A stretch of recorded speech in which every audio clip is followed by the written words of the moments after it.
जय हिंद। सबसे पहले आप सभी को धन्यवाद। जो भी प्रीवियस वीडियो डाले आप लोगों ने लाइक किया उसे, और जो लाइक करेंगे उनको भी पहले से ही धन्यवाद। चलिए, इसी वीडियो में जो पहली बार इस चैनल पे विजिट किए होंगे उनको हम बताना चाहेंगे कि इस वीडियो चैनल पे जो है एक थीम चलाई जा रही है, जिसमें ये है कि बीपीएससी 1.0, 2.0 और 3.0 के जो भी प्रश्न आए हैं उन प्रश्नों को लिया जाता है।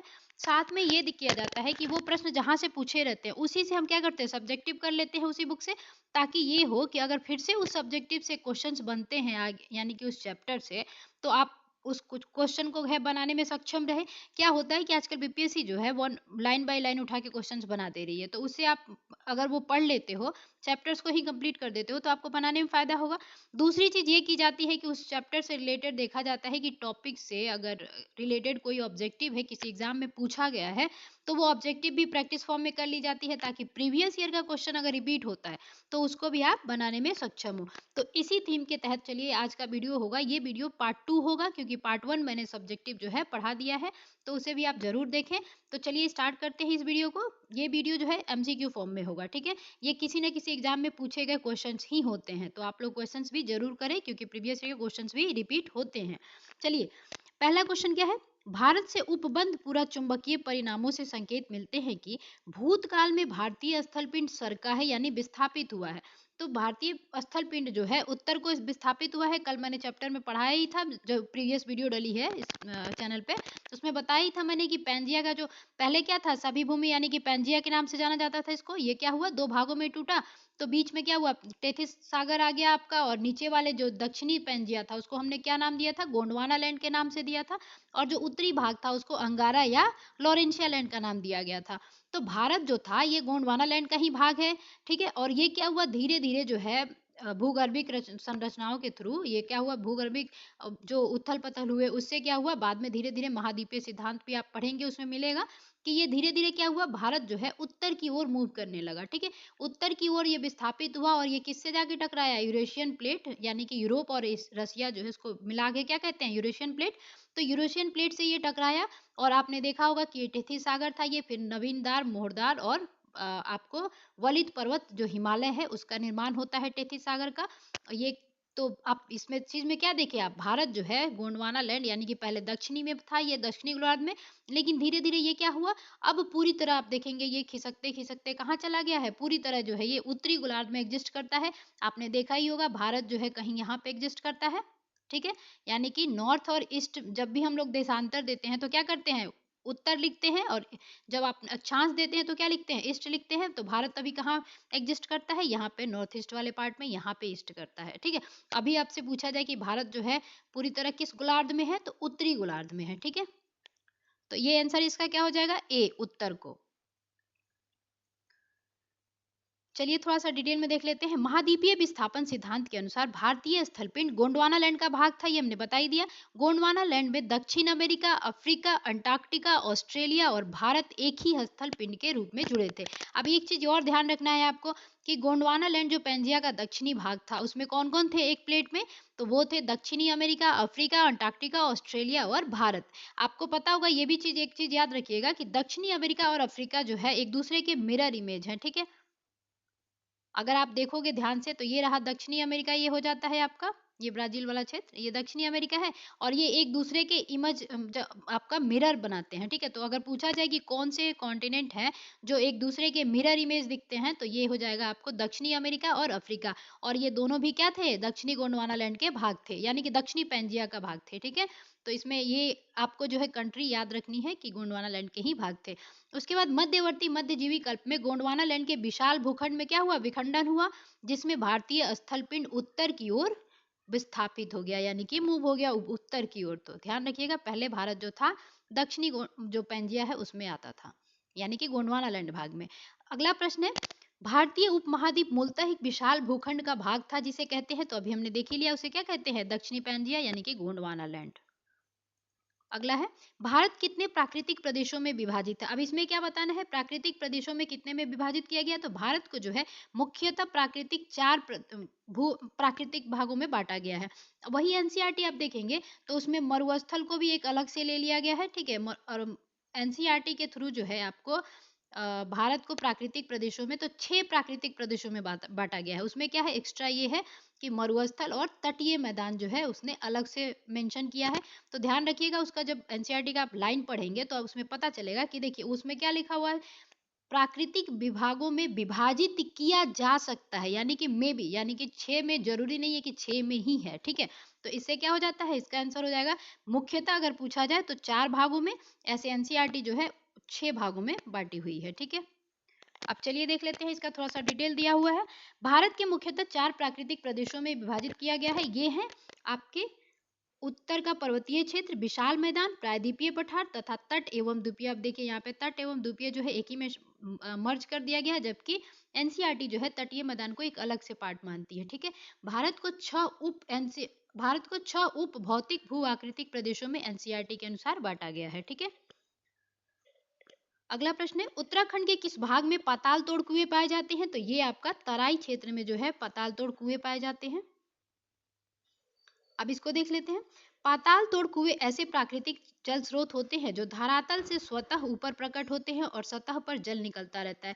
प्राकृतिक जल स्रोत का मतलब है कि उसमें मनुष्य जो है उसका कोई हस्तक्षेप नहीं होता है। ये खुद ही से क्या होगा, धरातल से स्वतः ऊपर प्रकट हो जाएगा और अपने ही जल उसमें निकलता रहता है, ठीक है। परंतु जल स्रोत तथा पाताल तोड़ कूप में अंतर है, यानी कि पाताल तोड़ कुएं होगा ये जो प्राकृतिक है, और पाताल तोड़ कूप जो है कहते हैं, पर पहले क्या करता है, यानी कि प्रथम में देखिए क्या होता है, स्वतः ऊपर जल आ रहा है, लेकिन वही दूसरा जो है पाताल तोड़ कूप, उसमें क्या होता है कि मनुष्य जो है धरातलीय सतह पर पहले कुआं खोदता है और फिर बाद में जल स्वतः निकलने लगता है। पाताल तोड़ कुएं भी भारत के तराई क्षेत्र में पाए जाते हैं, ठीक है। आगे देखते हैं, भारत में भू आकृति की रचना के संबंध में निम्नलिखित कथनों पर मनन करना है। तो भू आकारों की रचना कैसे हुई है इसी के बारे में बताना है। तो चलिए स्टेटमेंट पढ़ लेते हैं। संरचनात्मक दृष्टि से मेघालय पठार दक्कन पठार का ही विस्तारित भाग है। तो ये पता ही है कि दक्षिण भाग को क्या कहते हैं, जो प्रायद्वीपीय पठार है वो दक्कन का पठार है, और इसी का जो भाग है आपका मालदा गैप के द्वारा अलग हुआ मेघालय का पठार है। ये मैंने सब्जेक्टिव में भी पढ़ाया है, बहुत जगह मिला भी है ये। तो ये क्या हो जाएगा, सही हो जाएगा। यानी कि जो आपका संरचनात्मक दृष्टि से मेघालय पठार जो है दक्कन पठार का ही विस्तारित भाग है, जो किससे अलग होता है, मालदा गैप से, ठीक है। दूसरा है, काश्मीरी घाटी की रचना समभिनीति में हुई है। तो ये भी सही है। गंगा मैदान की रचना एक अग्र गर्त में हुई है। तो पता ही है, पहले गर्त बनता है, फिर वो धीरे धीरे नदियों के द्वारा लाए गए अवसाद और जो आपके गाद होते हैं उससे भर जाता है और वो फिर मैदान का रूप ले लेता है। तो ये भी सही हो जाएगा। अगला जो स्टेटमेंट है, हिमालय की उत्पत्ति भारतीय प्लेट, यूरोपीय प्लेट तथा चीनी प्लेट के त्रिकोणीय अभिसरण के फलस्वरूप हुआ है। तो देखिए इसमें चीनी प्लेट दे रहा है, जो कि आप लोगों को पता होगा कि जब महाद्वीपीय विस्थापन जो सिद्धांत है दिया गया, उस समय जो है ये चीनी प्लेट का कोई जिक्र नहीं था। हमारा जो भारत है वो किससे जाके टकराया है, यूरेशियन प्लेट से टकराया है, तभी जाके हमारा जो हिमालय का निर्माण हुआ। तो ये क्या हो जाएगा, गलत हो जाएगा। तो इसका आंसर हो जाएगा 1, 2 एंड 3 जो है सही है। तो इसका आंसर हो जाएगा ए। देखिए अगर स्पीड कम लगता हो तो आप लोग स्पीड बढ़ा के थोड़ा सा देख लिया कीजिए, ठीक है। देखिए अब उसके बारे में दिया है, मेघालय पठार प्रायद्वीपीय पठार का शाही आउटर लायर जो है एक समतल भूमि है जो भ्रंशन के कारण भारतीय प्रायद्वीप से मालदा गैप के द्वारा क्या हुआ है, पृथक हो गया है। तो पहला क्या था, सही था। दूसरा है, कश्मीर घाटी की रचना हिमालय के समभिनीति में हुई है। तो ये भी सही है। आगे दिया था, स्वेस के अनुसार जो ये गंगा मैदान का विशाल मैदान की उत्पत्ति है, तो ये किसने बताया है, स्वेस ने बताया। भूगर्भिक वैज्ञानिक होंगे ये, उन्होंने बताया है कि इसकी उत्पत्ति तब हुई जब प्रायद्वीपीय के दृढ़ भूखंड ने हिमालय के दक्षिण की ओर प्रसार को रोका। यानी कि हिमालय का जो प्रसार है जब दक्षिण की ओर हो रहा था, तो जब प्रायद्वीपीय का दृढ़ भूखंड जो है उसने रोका था, तब जाके आपको क्या हुआ था, गंगा के विशाल मैदान की उत्पत्ति हुई थी, ठीक है। और प्रसार को रोका तो हिमालय के उच्च वलनों के सक्षम एक अग्रगर्त फोर डीप पैदा हो गया। यह अग्रगर्त जो है एक विशाल भूसन्नति की भांति था। हिमालय से निकलने वाली नदियों द्वारा निरंतर लाए जा रहे अवसादों से यह अग्रगर्त धीरे धीरे भरता रहा। बाद में इसी विशाल मैदान का निर्माण हुआ।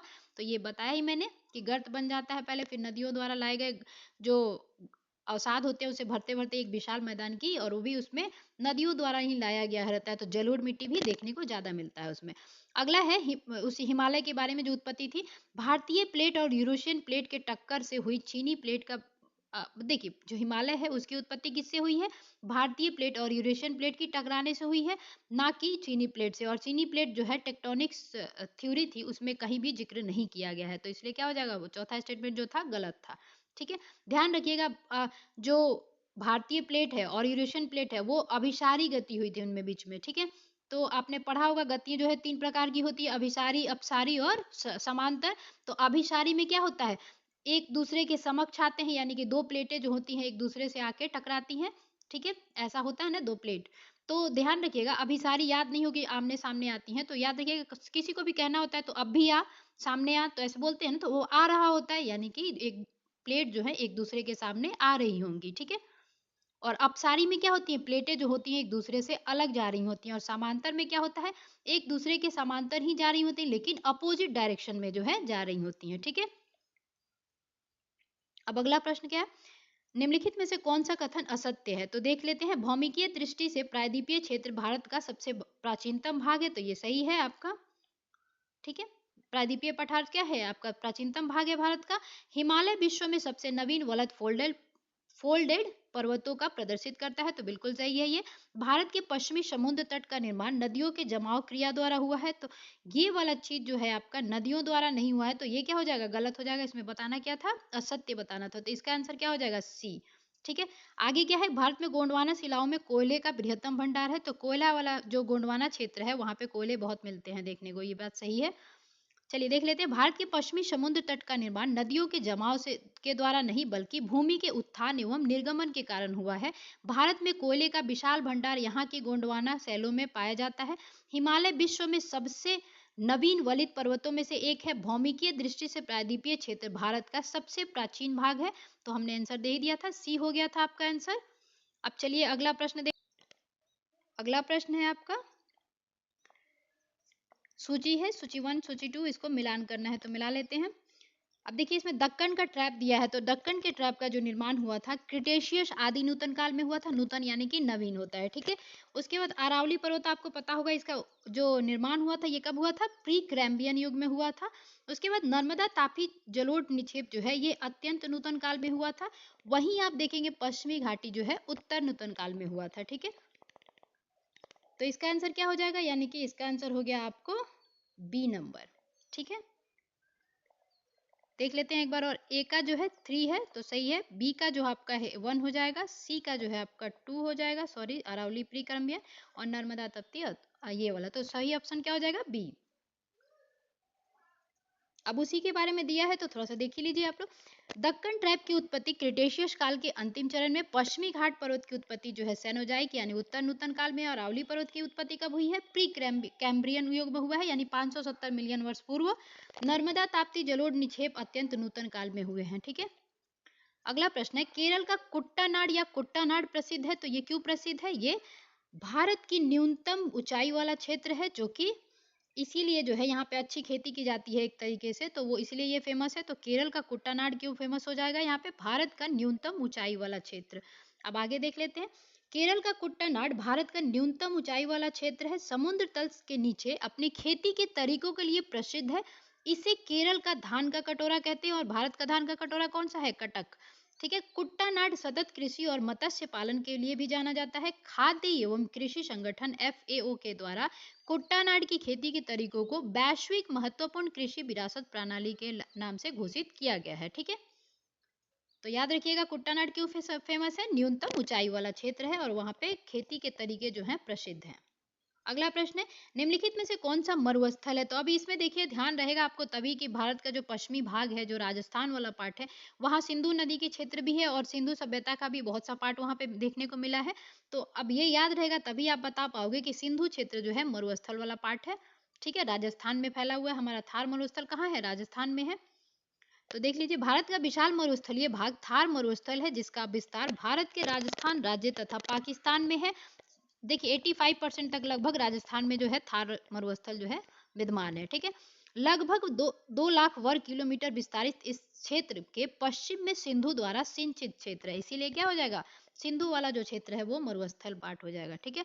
अगला प्रश्न है, निम्नलिखित में से कौन सा जिला धारवाड़ भू-स्तरीय संरचना वाला नहीं है, तो ये बिहार के जिले दिए हुए हैं, तो आपको पता ही होगा बिहार कुछ ऐसा दिखता है, ठीक है। अच्छे से नहीं बना है फिर भी ऐसा कुछ है, बीच में से क्या होता है, गंगा नदी का प्रवाह होता है, और ये वाला पार्ट जो है आप रोहतास कैमूर देखे होंगे, ये वाला जो पार्ट होता है ये हो जाता है आपका क्या, विंध्य प्रदेश वाला क्षेत्र। जब भारत में नक्शा देखेंगे और विंध्य पहाड़ियां देखेंगे आप, तो उससे ये लगा हुआ होगा, तो ये विंध्य के क्षेत्र का हो जाएगा। तो रोहतास और कैमूर जो है विंध्यन है, तो ये इसमें रोहतास दिया हुआ है, तो ये क्या हो जाएगा, ये धारवाड़ भूस्तरीय रचना का नहीं होगा, क्योंकि धारवाड़ भूस्तरीय संरचना का जो है आपका जमुई, नवादा, मुंगेर, जैसे कि ऑप्शन में दिया हुआ है, मुंगेर, जमुई, नवादा, खड़गपुर की पहाड़ियां, बिहार शरीफ, ये सब राजगीर, ये सब कहाँ है, धारवाड़ वाले क्षेत्र में पाए जाते हैं। तो इसका आंसर क्या हो गया, बी। ठीक है, तो ये देख लीजिए, बिहार में धारवाड़ भूस्तरीय संरचना वाले जिले दक्षिण पूर्व बिहार के अंतर्गत आते हैं। इनमें मुंगेर, नवादा एवं जमुई जिले शामिल है। वहीं रोहतास दक्षिण पश्चिम बिहार का भाग है। इस क्षेत्र में विंध्य प्रकार की भूस्तरीय रचना पाई जाती है। बिहार में विंध्य भूस्तरीय रचना कैमूर एवं सोन नदी घाटी रोहतास में पाई जाती है। ठीक है, तो ये याद रखना है। अगला क्वेश्चन है, निम्नलिखित में से कौन सी चट्टान प्रणाली भारत में नवीनतम है। अब इसमें देखिए एक चीज आप याद रखिएगा, आधा को बिगो। ठीक है, अगर याद हो पाए तो याद कर लीजिएगा, नहीं तो नॉर्मल आप याद कर लीजिएगा। जैसे इससे आधा से क्या होगा, आर्कियन क्रम की चट्टानें। ठीक है, उसके बाद ध से हो जाएगा धारवाड़ क्रम की चट्टानें। उसके बाद क से हो जाएगा कुडप्पा क्रम की चट्टानें। ठीक है, और आपका बी से हो जाएगा विंध्यन क्रम की चट्टानें, और ग से हो जाएगा गोंडवाना क्रम की चट्टानें। तो सबसे लास्ट में कौन सा आ रहा है, गोंडवाना आ रहा है। तो गोंडवाना जो है आपका नवीनतम, ये वाला जो क्वेश्चन पूछा गया था चट्टान प्रणाली में भारत में सबसे नवीनतम कौन सी है, तो ये गोंडवाना जो है क्रम की चट्टानें जो हैं सबसे नवीनतम है। तो अगर आप ये याद रखेंगे तो ध्यान रहेगा कि सबसे पहले आर्कियन का, फिर धारवाड़ पहाड़ क्रम चट्टानें हुई थी, फिर कुडप्पा, फिर विंध्यन, और फिर गोंडवाना लैंड का जो है विस्तार हुआ था। अब ये चीजें आप देख लेंगे यहाँ पे, धारवाड़ क्रम की चट्टानों का निर्माण आर्कियन क्रम की चट्टानों के रूपांतरण अथवा भ्रंशन से हुआ है। या जब आपका धारवाड़ क्रम की चट्टानों का निर्माण आर्कियन क्रम के रूपांतरण एवं भ्रंशन से हुआ है, तो इसका मतलब आर्कियन क्रम जो चट्टानें हैं धारवाड़ से पहले हैं। ठीक है, ये शिलाएं अत्यधिक धात्विक हैं, जिनमें सोना, लोहा, मैग्नीज, अभ्रक, कोबाल्ट, क्रोमियम, तांबा, टंगस्टन आदि जो खनिज हैं वो प्राप्त होते हैं। कुडप्पा क्रम की चट्टानों का निर्माण किससे हुआ है, धारवाड़ क्रम की चट्टानों के बाद हुआ है। विंध्यन क्रम की चट्टानों का निर्माण कुडप्पा क्रम की चट्टानों के बाद हुआ है। इसमें चूने, पत्थर, बलुआ, चीनी मिट्टी तथा वर्ण मिट्टी का प्राप्त होती है। विंध्य क्रम की चट्टानें जो हैं काफी समय के बाद गोंडवाना क्रम की चट्टानें का निर्माण हुआ, यानी विंध्य के काफी समय के बाद गोंडवाना क्रम की चट्टानों का निर्माण है। तो भारत का अधिकांश भाग जो कोयला है गोंडवाना क्षेत्र से ही प्राप्त होता है। तो आपको पता ही होगा कि गोंडवाना क्षेत्र में जो है कोयला के लिए फेमस होते हैं। और जो भारत है उसमें कोयला उच्च श्रेणी का होता है। यहाँ सर्वाधिक जो है बिट्टुमिनस टाइप का जो आपका कोयला होता है वो प्राप्त की जाती है। इसमें सल्फर की मात्रा जो होती है न्यून होती है, यानी कम होती है। तो ध्यान रखिएगा, सबसे अच्छा जो क्वालिटी का माना जाता है एंथ्रासाइट कोयला जो है माना जाता है, जो भारत में ना के बराबर होता है। ठीक है, लेकिन बिटुमिनस जो है दूसरे नंबर पे आता है, जो कि बहुतायत में हमारे गोंडवाना क्षेत्र में पाया जाता है भारत में। ठीक है, अगला प्रश्न है, निम्न वक्तव्यों पर विचार कीजिए तथा सही उत्तर का चयन कीजिए। तो देख लेते हैं, हिमालय से निकलने वाली सभी नदियां सतत वाहिनी है। तो ये बिल्कुल सही है कि हिमालय से निकलने वाली जो नदियां हैं सालों भर उसमें पानी रहता है, इसीलिए उसको सतत वाहिनी कहते हैं। और दूसरा वही देखेंगे आप, जो प्रायद्वीपीय पठार की नदियां हैं वो क्या है, वो मौसमी होती हैं, क्योंकि मौसम यानी 4 महीने के लगभग भारत में बारिश होती है, तो उसमें वो भर जाती हैं और फिर क्या होती हैं, धीरे धीरे वो सूखा का भी जो है अपना उसको सामना करना पड़ता है। तो ये क्या हो जाएगा, प्रायद्वीपीय पठार की नदियां पूछे आपसे तो कैसी हैं, मौसमी है, लेकिन वही हिमालय की नदियां जो है आपकी सतत वाहिनी है। ठीक है, दूसरा कारण क्या दे रहा है, कारण दे रहा है हिमालय अपनी वर्षा का मानसून से प्राप्त करता है। किस मानसून से, दक्षिण पश्चिम मानसून से अधिकांश वर्षा प्राप्त करता है। तो बिल्कुल सही है, हिमालय जो है अपनी अधिकांश जो वर्षा है वो दक्षिण पश्चिम मानसून से प्राप्त करता है। तो इसका बिल्कुल ये भी सही हो जाएगा, लेकिन ये कारण नहीं है कि इस वजह से जो है सतत वाहिनी, अगर इस कारण से होता तो वो मानसूनी नदियां कहलाती। इसीलिए क्या हो जाएगा, ए और आर दोनों सही है, लेकिन व्याख्या जो है आपका सही नहीं है। ठीक है, चलिए देख लेते हैं, हिमालय से निकलने वाली सभी नदियां सतत वाहिनी है। इसका प्रमुख कारण इन नदियों के उद्गम स्रोत का हिमानियों में स्थित होना है। हिमालय अपनी वर्षा का अधिकांश भाग दक्षिण पश्चिम मानसून से ही प्राप्त करता है। अतः जो कथन एवं कारण दोनों है सत्य है, परंतु कथन जो है सही व्याख्या नहीं करता है। ठीक है, आगे देख लेते हैं, अगला प्रश्न है, हिमालय से निकलने वाली नदियां सतत वाहिनी है, तो ये बिल्कुल सही है। हिमालय नदियों का उद्गम स्रोत हिमालयों में स्थित है, तो ये भी बिल्कुल सही है। और ये कारण भी जो है कथन को व्याख्या करता है। क्यों? क्योंकि हिमालयों में क्या होता है, हमेशा हिम प्रवाह होते रहता है नदियों में, तो हिमालयों में इनका स्रोत होने की वजह से ये सतत वाहिनी है, तो ये बिल्कुल सही हो जाएगा। तो इसका क्या आंसर हो जाएगा, ए और आर दोनों सही है, और आर जो है ए की पुष्टि करता है, बिल्कुल ठीक है। अगला प्रश्न है, हिमालय की रचना समांतर वलय श्रेणियों से हुई है, जिसमें प्राचीनतम श्रेणी है। अब देखिए, हिमालय की जो रचना हुई है, तो हमें पता है कि 4 भागों में हमने हिमालय को बांटा है। पहला क्या है, ट्रांस है आपका, जो कि पार हिमालय के नाम से भी जाना जाता है, और सबसे पहले इसकी निर्माण हुई थी। उसके बाद बृहत हिमालय की निर्माण हुई थी, उसके बाद लघु हिमालय का निर्माण हुआ था, और सबसे लास्ट में जो है दक्षिण में ये किसका हुआ था, शिवालिका का हुआ था, जिसको वाह्य हिमालय भी कहा जाता है। तो शिवालिका हो गया। तो सबसे इसमें क्या पूछ रहा है, जिसमें प्राचीनतम श्रेणी में कौन आ जाएगा आपका, ऑप्शन में दिया हुआ है बृहत हिमालय, तो ये आंसर हो जाएगा आपका, ठीक है। अब देख लेते हैं थोड़ा सा वो, हिमालय सबसे प्राचीनतम श्रेणी ओलिगोसीन युग में 25 से 40 मिलियन वर्ष पूर्व, उसके पश्चात लघु हिमालय श्रेणी मध्य मायोसीन 14 मिलियन वर्ष पूर्व इसका निर्माण हुआ था। शिवालिका जो है सबसे नवीनतम है प्लायोसीन युग में, यानी कि 5 से लेके 1.7 मिलियन वर्ष पूर्व जो है इसका निर्माण हुआ था। बृहत, लघु एवं शिवालिका हिमालय श्रेणियों का उत्थान टर्शरी काल में हुआ था, ठीक है। तो ये तीनों का क्या हुआ था, टर्शरी काल में जो है इनका निर्माण हुआ था, ये भी ध्यान रखिएगा आप। अगला प्रश्न है, यदि हिमालय पर्वत श्रेणियां नहीं होती, तो भारत पर सर्वाधिक संभाव्य यानी कि संभावना बनती है कि भौगोलिक प्रभाव क्या होता। तो पहला स्टेटमेंट दिया है, देश के अधिकांश भाग में साइबेरियन से आने वाली शीत लहरों का अनुभव होता, तो बिल्कुल सही है, क्योंकि पहाड़ी जो है हमारी हिमालय पहाड़ी, वो पहाड़ जो है पर्वत, ये बहुत ऊंचाइयों को लिए हुए है, जिससे वो क्या होता है, मध्य एशिया से और साइबेरिया से जो आने वाली हवाएं हैं, ठंडी हवाएं, तो उनको रोक देता है। नहीं तो हमारा भारत भी जो है रसिया की तरह सालों भर बर्फ में ढका रहता है। रसिया का मैक्सिमम पार्ट आप देखेंगे बर्फ से ढका रहता है, वैसे ही ढका रहता है भारत का, तो ये बिल्कुल सही है। दूसरा स्टेटमेंट कह रहा है, सिंधु गंगा मैदान इतनी सुविस्तृत जलोढ़ मृदा से वंचित होता, तो बिल्कुल वंचित होता, क्योंकि जो सिंधु गंगा मैदान की नदियां हैं वो अच्छे से नहीं आ पाती, और जो बारिश होता है वो भी नहीं हो पाता, क्योंकि पहाड़े जो हैं बरसात जो है, बड़ी बड़ी ऊंची ऊंची पहाड़ियां हैं, तो वो रोक के क्या होता है, संवहनी हवाओं को रोक देती हैं, और वो फिर बारिश करवाता है। तो जिसके कारण क्या है, सिंधु गंगा मैदान भी हमारा अच्छा है, विस्तृत है। अगर नहीं होता हिमालय तो वो नहीं होता, तो वंचित होता, तो ये भी सही हो जाएगा। अगला है, मानसून का प्रतिरूप वर्तमान प्रतिरूप से बिल्कुल भिन्न होता, तो ये भी सही है, वर्षा वहां पे क्या होती ही नहीं। तो इसका आंसर क्या हो जाएगा, 1, 2 एंड 3 तीनों जो है सही है, तो इसके हो जाएंगे डी, ठीक है। देख लीजिए, यदि हिमालय पर्वत श्रेणियां नहीं होती, तो भारत के अधिकांश भाग में साइबेरियन से आने वाली शीत लहरों का अनुभव होता, सिंधु गंगा मैदान इतनी सुविस्तृत जलोढ़ मृदा से वंचित होती, तथा मानसून का प्रतिरूप वर्तमान प्रतिरूप से भिन्न होता। अगर बर्फ बैठा रहता, ढका रहता, तो जलोढ़ मृदा हो या कोई भी हो, उससे कोई फायदा नहीं होता, ठीक है। हिमालय पर्वत मानसून पवनों को रोककर उप महाद्वीप में वर्षा का कारण बनता है। साथ ही हिमालय क्षेत्र से प्रवाहित होने वाली सिंधु गंगा एवं उसकी सहायक नदियां अपर्दन एवं निक्षेपण के द्वारा जलोढ़ मृदा का क्या करती हैं, निर्माण करती हैं, ठीक है। अगला प्रश्न है, उत्तर भारत में उप हिमालय क्षेत्र के सहारे फैले समतल मैदान को कहा जाता है, तो क्या कहा जाता है, भाबर कहा जाता है। भाबर जो होता है कंकड़ युक्त होता है, ठीक है। तो उत्तर भारत में उप हिमालय के क्षेत्र में सहारे फैले समतल मैदान को क्या कहा जाता है, भाबर, ठीक है। देख लेते हैं, देखिए अगर स्पीड स्लो लगे तो आप लोग स्पीड को फास्ट करके देख लिया कीजिए, ठीक है। इसमें है, उप हिमालय क्षेत्र के गिरिपात क्षेत्र में पश्चिम से सिंधु से पूर्व तीस्ता के बीच फैले समतल मैदान को भाबर कहा जाता है, ठीक है। यह सामान्यतः 8 से लेकर 16 किलोमीटर चौड़ी हिमालय नदियों द्वारा अचानक ढाल भंग होने के कारण शिवालिका के गिरिपथ क्षेत्र में की गई कंकड़ और बाजरी के जमाव से निर्मित मेखला यानी कि पट्टी है, ठीक है। अगला प्रश्न है, हिमालय का पर्वत पदीय प्रदेश है, तो कौन सा हो जाएगा, शिवालिका है पर्वत पदीय प्रदेश।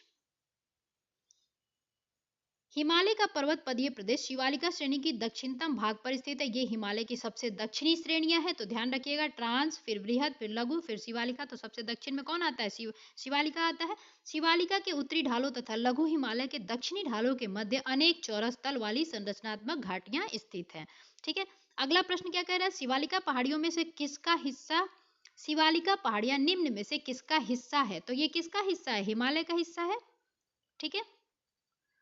अगला प्रश्न है शिवालिक श्रेणी का निर्माण हुआ है, तो शिवालिक श्रेणी का निर्माण कब हुआ है? सेनोजोइक में हुआ है, ठीक है, सेनोजोइक काल में हुआ है, यानी कि 5 से लेके 1.7 मिलियन वर्ष पूर्व हुआ है, ये देख लीजिए आप, दिया हुआ है।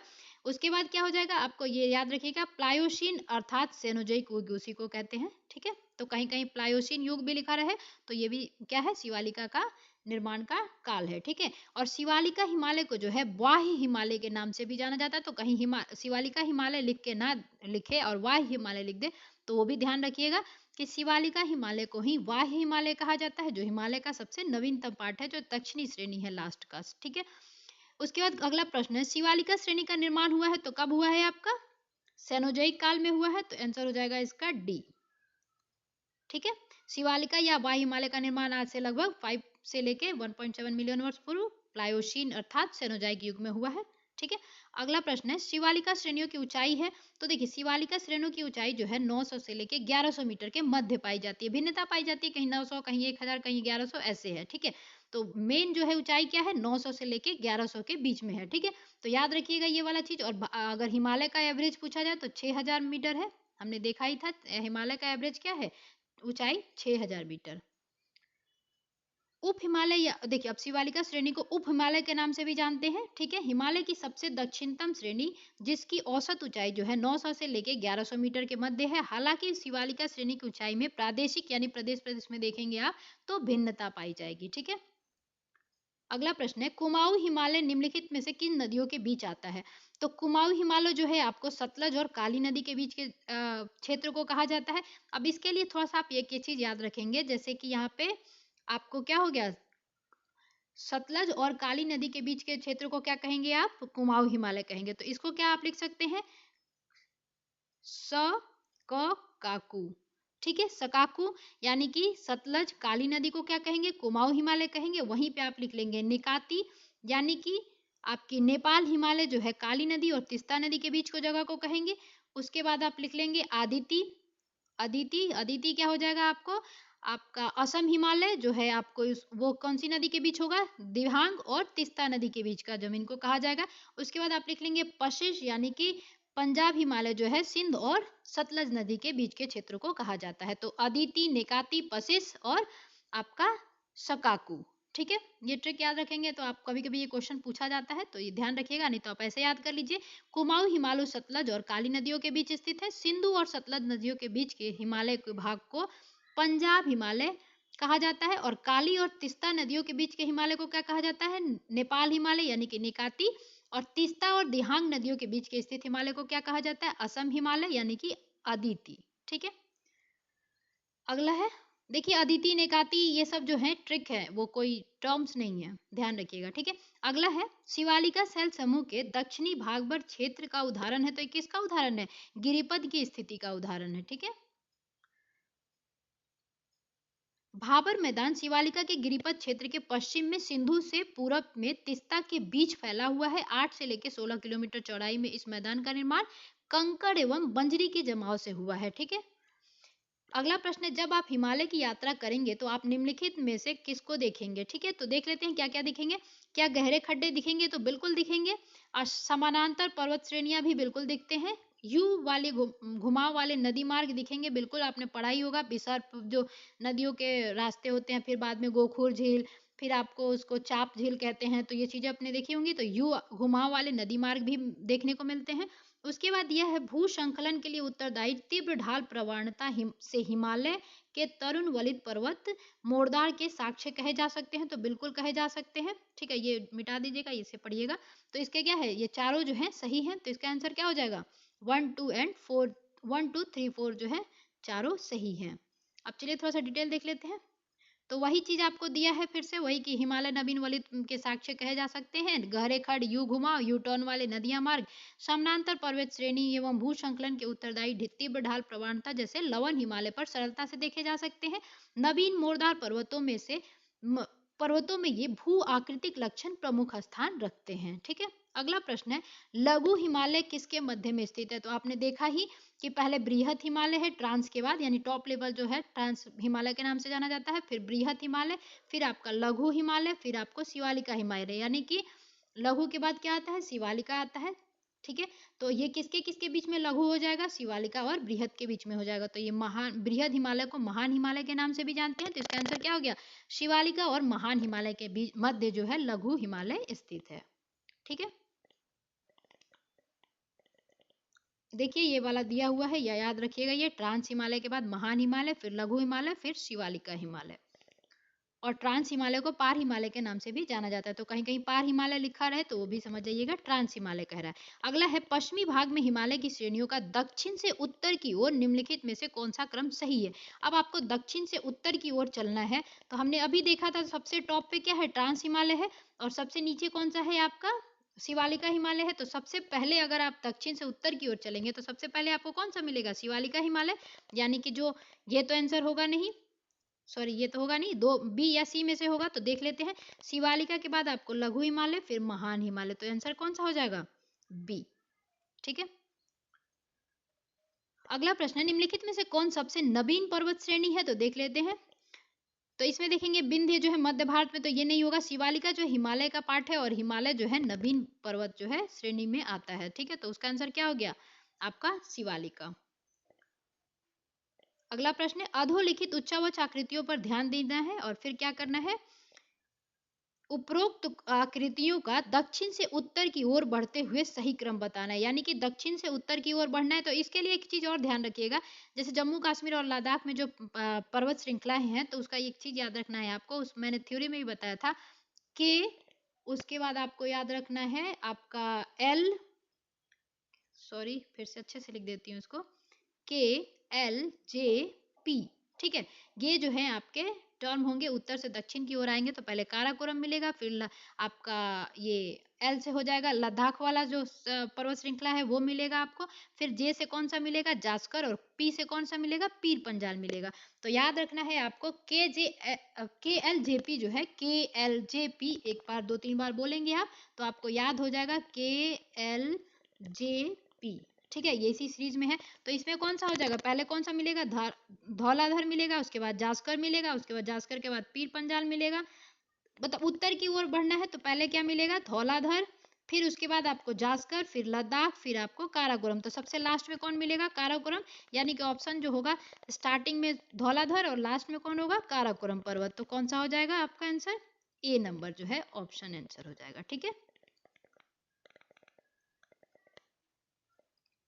अब उसी के बारे में ये दिया हुआ है, देख लीजिए, दक्षिण से उत्तर की ओर क्रमशः धौलाधर, जास्कर, लद्दाख और काराकोरम स्थित है। काराकोरम, लद्दाख और जास्कर श्रेणियां ट्रांस हिमालय क्षेत्र से संबंधित है। तो अब ये भी याद रखना है कि के एल जे यानी कि काराकोरम, लद्दाख और जास्कर जो है ये किससे हैं, ट्रांस हिमालय क्षेत्र से संबंधित है, जबकि धौलाधर पर्वत श्रृंखला जो है लघु या मध्य हिमालय जिसको कहते हैं श्रेणी में स्थित है। ठीक है, अगला प्रश्न, निम्नलिखित में से उत्तर दिशा की ओर क्रम वाली पर्वत श्रेणी कौन सी है। तो अब ये क्या कह रहा है, उत्तर दिशा की ओर, जब आप उत्तर दिशा की ओर बढ़ेंगे वैसे में तो कौन सी हो जाएगी, तो सबसे पहले आपको कौन सा मिलेगा, सबसे पहले मिलेगा आपको पीर पंजाल। ठीक, आप ऐसे चलोगे तो पहले क्या मिलेगा, मैंने पहले ही बता दिया था, के एल जे पी। तो पहले मिलेगा पीर पंजाल, फिर जास्कर। तो देख लेते हैं, पीर पंजाल, फिर जास्कर, फिर लद्दाख, फिर काराकोरम। तो लद्दाख और काराकोरम, तो आंसर क्या हो जाएगा, बी। ठीक है, अगला प्रश्न है, वही चीज ये दिया हुआ है। अगला प्रश्न है, निम्नलिखित समूहों में से कौन सा पूर्व से पश्चिम की ओर पर्वत शिखरों का सही क्रम है। तो इसमें बताना है कि पूर्व से कैसे जाना है, पूर्व से पश्चिम की ओर, यानी कि ऐसे जाना है। तो देख लेते हैं, तो सबसे पहले आपको कौन सा मिलेगा, इसमें आपको मिलेगा कंचनजंगा, फिर एवरेस्ट, और फिर आपको अन्नपूर्णा, धौलागिरी मिलेगा। तो इसका आंसर क्या हो जाएगा, आपको देख लीजिए, ये जो डिटेल है उसमें दिया हुआ है, कंचनजंगा के बाद एवरेस्ट, उसके बाद आपको अन्नपूर्णा, उसके बाद धौलागिरी। तो इसका आंसर क्या हो गया, बी। ठीक है, पश्चिम, पूर्व से पश्चिम की ओर था ये। ठीक है, अगला प्रश्न है, उत्पत्ति की दृष्टि से निम्न पर्वत श्रेणी में से सबसे नवीनतम कौन सी है। तो अब इसमें देखिए नवीनतम पूछ रहा है, तो अजंता श्रेणी मध्य भारत में महाराष्ट्र में पाई जाती है, पता ही है। कैमूर जो है आपका सतपुड़ा रेंज का पार्ट है। पालकोंडा जो है आपका आंध्र प्रदेश वगैरह में देखने को मिलता है, तो ये बिल्कुल नहीं है। हिमालय के क्षेत्र की जो है पटकाई जो है, उसको हिमालय का ही पार्ट है, उसको क्या कहते हैं, जो पूर्वोत्तर भारत है उनमें क्या कहे जाते हैं, पटकाई श्रेणियों के, यानी कि आप जानते ही हैं हिमालय का जो पूर्वोत्तर पार्ट में अलग अलग राज्यों में अलग अलग नामों से जाना जाता है। तो पटकोई किसका श्रेणी है, हिमालय का श्रेणी है, जो कि सबसे नवीनतम श्रेणी हो जाएगा। ठीक है, अब वही चीज देख लीजिए, पटकोई श्रेणी हिमालय जो हिमालय की श्रेणियों में स्थित है, जिसका निर्माण टर्सरी युग में हुआ है। शेष सभी दक्षिण और मध्य भारत के स्थित है।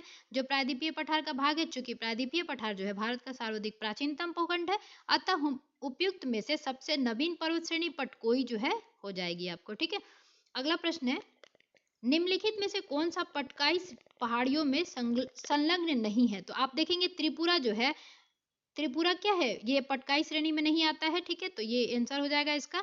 नागालैंड, मणिपुर, मिजोरम जो है पटकाई श्रेणियों में संलग्न है, यानी कि उसमें जो उस राज्य में जो है वो पटकाई श्रेणियां जो है फैली हुई हैं। तो देख लेते हैं पटकाई श्रेणियां किसमें फैली हुई हैं। असम, मणिपुर, मेघालय, मिजोरम एवं नागालैंड में संलग्न है। त्रिपुरा राज्य जो है पटकाई पहाड़ियों से नहीं बल्कि वो मीजो पहाड़ियों से संलग्न है, यानी मीजो पहाड़ियां उसमें फैली हुई है। अगला प्रश्न है, पीर पंजाल श्रेणी पाई जाती है। तो पीर पंजाल श्रेणी कहाँ पाई जाती है? ये पाई जाती है आपको जम्मू कश्मीर में। वही अगर विभाजित के पहले होता तो लद्दाख हो जाता। ठीक है, देख लेते हैं। पीर पंजाल श्रेणी मध्य हिमालय में अवस्थित है। यह हिमालय प्रदेश, जम्मू और कश्मीर अविभाजित जब विभाजित नहीं हुआ था तब कहा जा रहा है, दक्षिण पूर्व से उत्तर पश्चिम तक विस्तारित है। अगला प्रश्न है, अटल टनल जो है उससे संबंधित निम्नलिखित कथनों पर विचार कीजिए। तो देखिए अटल टनल जो है, इससे बहुत सारे क्वेश्चन एग्जाम में आए थे। उसे ही सेला टनल अभी निर्माण हुआ है, तो उसका भी मैंने जो है एक छोटा सा वीडियो डाल दिया है। आप सेला टनल के बारे में जरूर देखें, क्योंकि ये बार बार क्वेश्चन अटल टनल से एग्जाम में आए थे, तो अब हो सकता है सेला टनल से आए। ठीक है, तो चलिए इस अटल टनल के बारे में देख लेते हैं क्या क्या स्टेटमेंट है।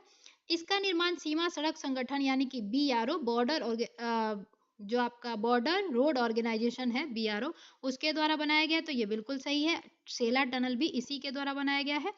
यह मनाली और लाहौल स्पीति घाटी को जोड़ती है, बिल्कुल जोड़ती है। यह हिमालय के पीर पंजाल पर्वत श्रृंखला के मध्य स्थित है, तो ये भी बिल्कुल सही है। आप देखेंगे पीर पंजाल जो है उसको ये पार करती है। अगला है, यह भारत के सामरिक दृष्टि से महत्वपूर्ण है। तो बिल्कुल महत्वपूर्ण है, तो इसका आंसर क्या हो जाएगा, 1, 2, 3 एंड 4 जो है चारों सही थे।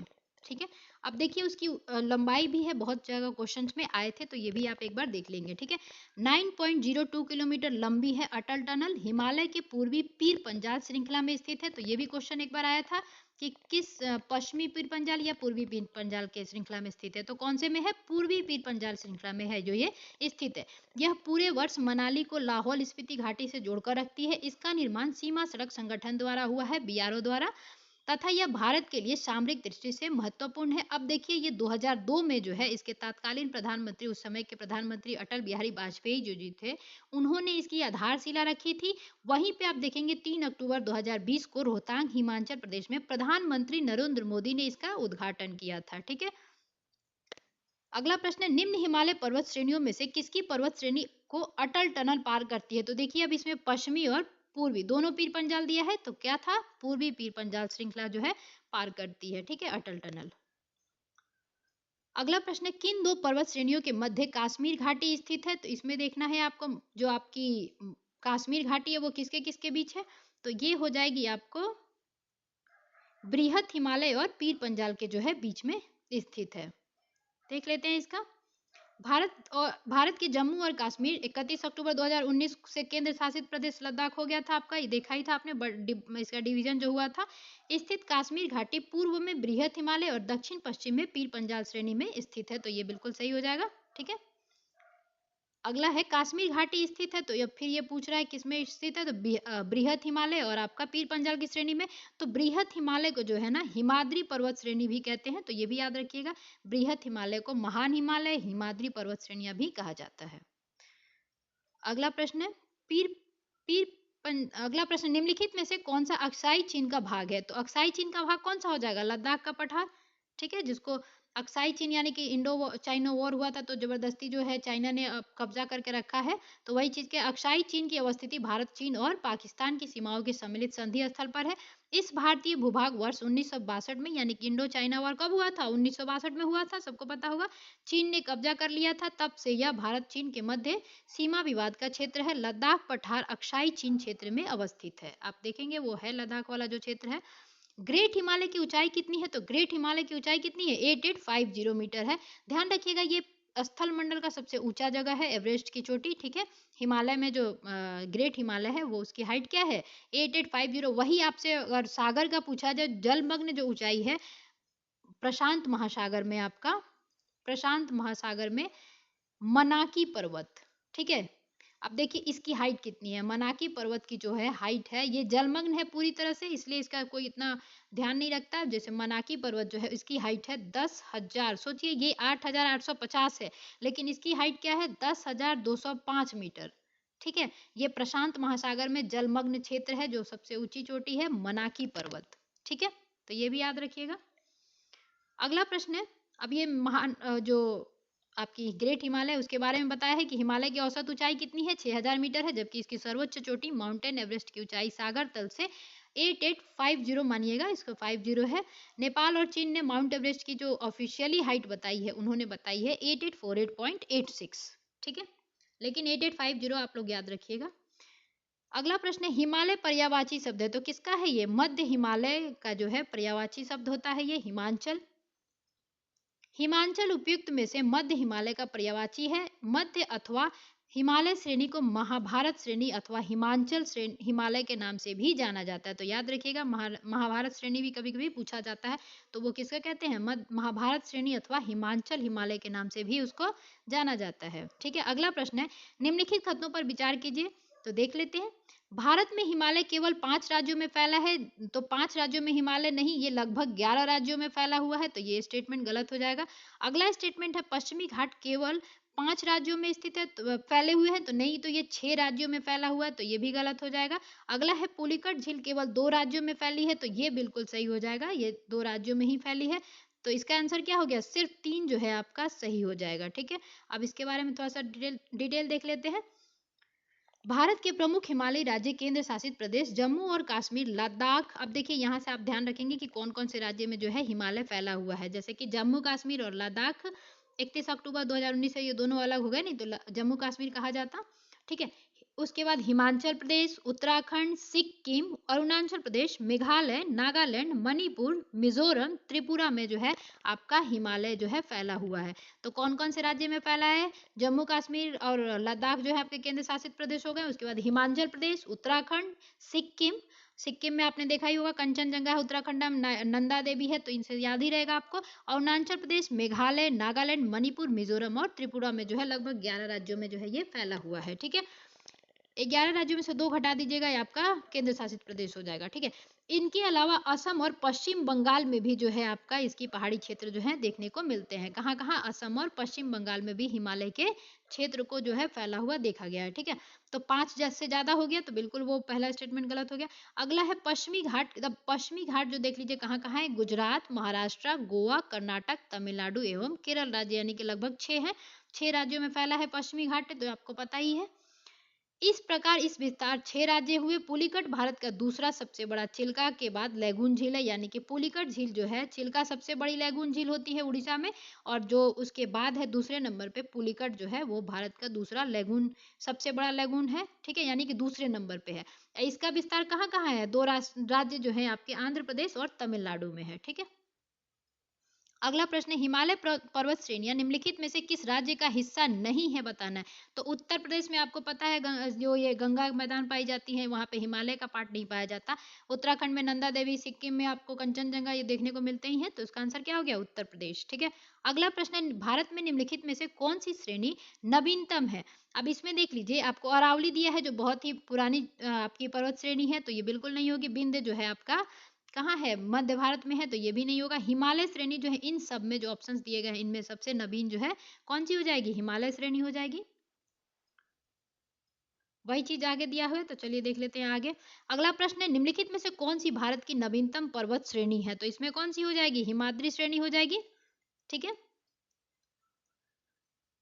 अगला प्रश्न है, कथन दिया है और कारण दिया है, तो देख लेते हैं। भारत में सर्वाधिक सघनता वाला भूकंपीय क्षेत्र हिमालय क्षेत्र स्थित है, तो ये बिल्कुल सही है। हिमालय में कई अनुदैर्ध्य उत्क्रम क्षेत्र अवस्थित है, इसीलिए क्या होता है, बार बार जो है भूकंप आते रहता है, तो इसका आंसर क्या हो जाएगा, ए, यानी कि ए और आर दोनों सही है, और कथन भी जो है कारण कथन को स्पष्टीकरण करते हैं, ठीक है। अब उसी के बारे में देखिए यहाँ पे दिया हुआ है। तो भारत में सर्वाधिक सघनता वाला भूकंपीय क्षेत्र हिमालय क्षेत्र स्थित है। इसका इस क्षेत्र का अधिकांश भाग भूकंपीय क्षेत्र यानी कि किस जोन में आता है, 4 और 5 में आता है, ठीक है। इस क्षेत्र के अंतर्गत भारत के पूर्वोत्तर भारत, जम्मू कश्मीर, लद्दाख, हिमाचल प्रदेश, उत्तराखंड क्षेत्र शामिल है, तथा भारत में इन्हीं क्षेत्रों में हिमालय विस्तार है, तो हाँ उसी में विस्तार ही था, हमने देखा ही था, तो वही चीज जो है आंसर हो जाएगा। और हिमालय में अनुदैर्ध्य उत्क्रम जो है आपके पाए जाते हैं, तो इसकी वजह से भी क्या है, भूकंप आता है। तो ये चीजें आपको दी हुई हैं, उसको देखना चाहे तो आप रोक के वीडियो देख लीजिएगा, बाकी वो उतनी काम की चीज नहीं है, ठीक है। जब आप पढ़ेंगे ना कि कौन कौन से जोन जो है आपके भारत में भूकंपी जोन है, तो उसमें ये चीजें अच्छे से मिलेंगी आपको।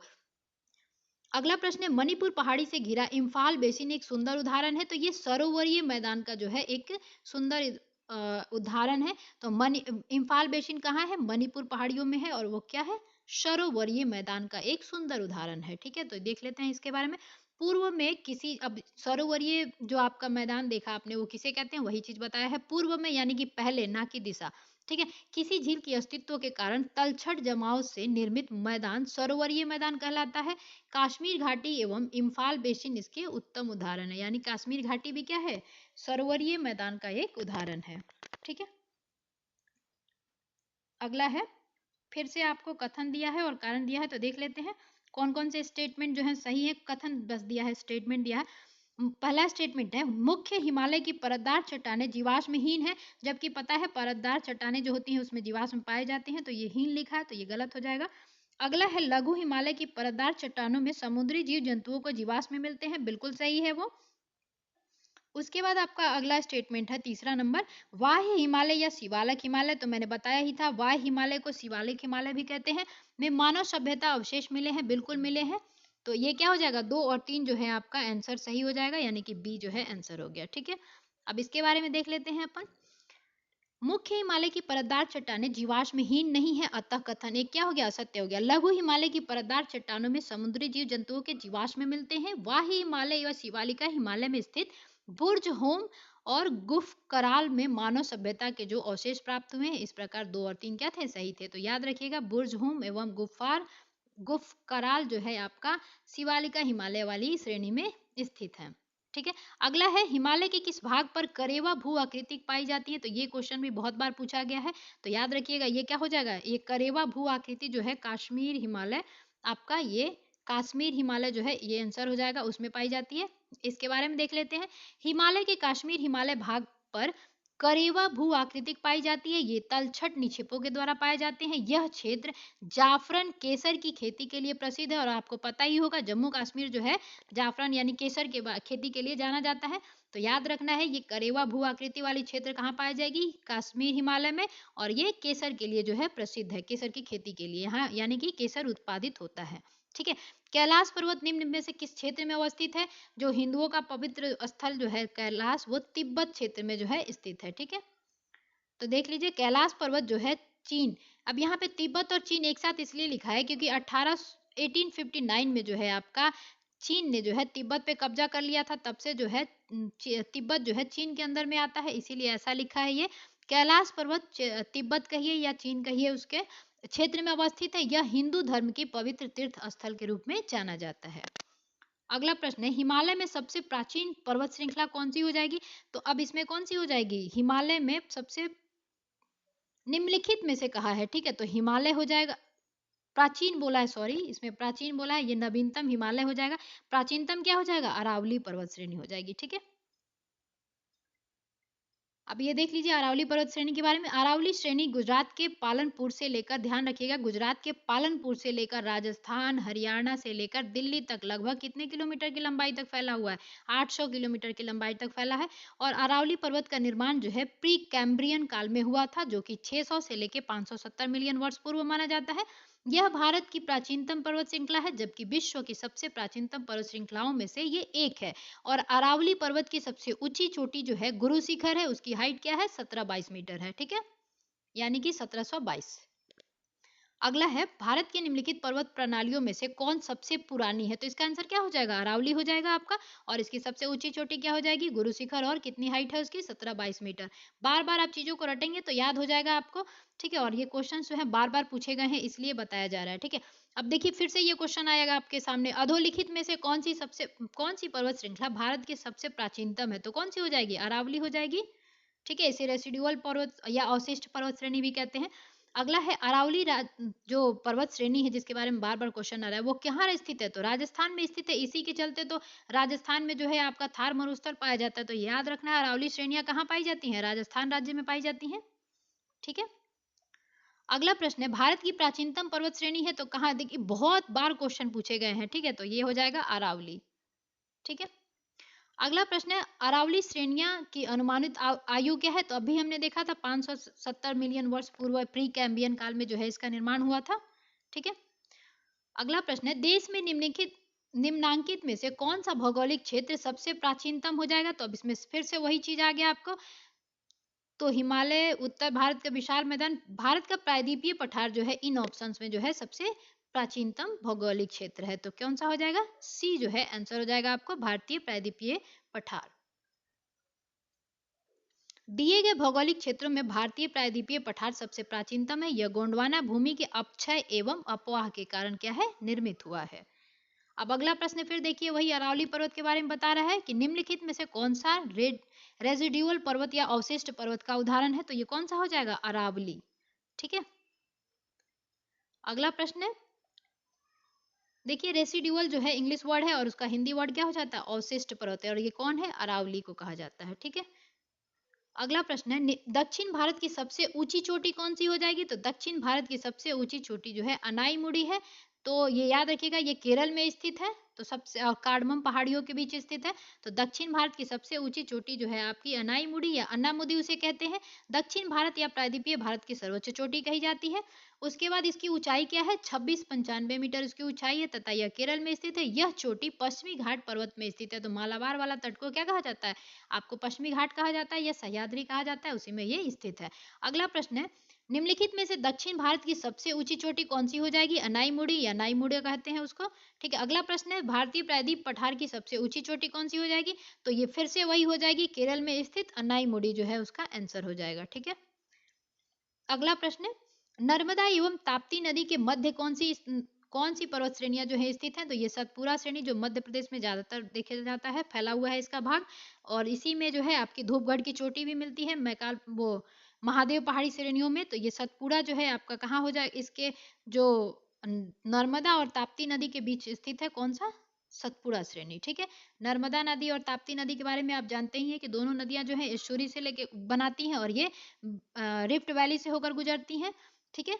और साबरमती भी जो है आपका पश्चिम की ही और ही प्रवाहित होती है। तो ये भी याद रखिएगा। अब ये देख लेते हैं कि सतपुरा श्रेणी के उत्तरी भाग में जो है नर्मदा नदी प्रवाहित होती है, वहीं दक्षिणी भाग में जो है ताप्ती नदी प्रवाहित होती है। तो बीच में क्या हो गया?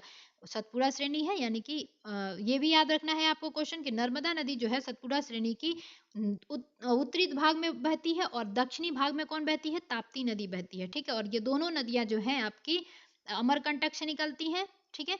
नर्मदा, ताप्ती, सोन, जोहिला ये जो है अमरकंटक से निकलती हैं। ताप्ती जो है वहां पे तब ताप्ती नदी जो है मध्य प्रदेश से निकलती है। ठीक है। तो नर्मदा, सोन और जोहिला जो है आपकी अमरकंटक से निकलती हैं, जो सतपुरा रेंज का ही भाग है अमरकंटक मैकाल श्रेणी। ठीक है। अगला प्रश्न है उत्तर से शुरू कर दक्षिण की ओर नीचे दी गई पहाड़ियों का सही अनुक्रम बताना है। तो देखिए इसमें आंसर हो जाएगा आपका नल्ला मलाई पहाड़ियों के बाद जावेदी आता है, फिर नीलगिरी पहाड़ियां, फिर अन्नामलाई पहाड़ियां आती हैं। तो देख लेते हैं इसके बारे में थोड़ा सा। ये याद रखिएगा, आप डिटेल जो पढ़ा जा रहा है उसको भी ध्यान से देखा करें आप। ठीक है। नल्ला मलाई पहाड़ियां आंध्र प्रदेश और तेलंगाना के मध्य स्थित सीमा बनाती हैं।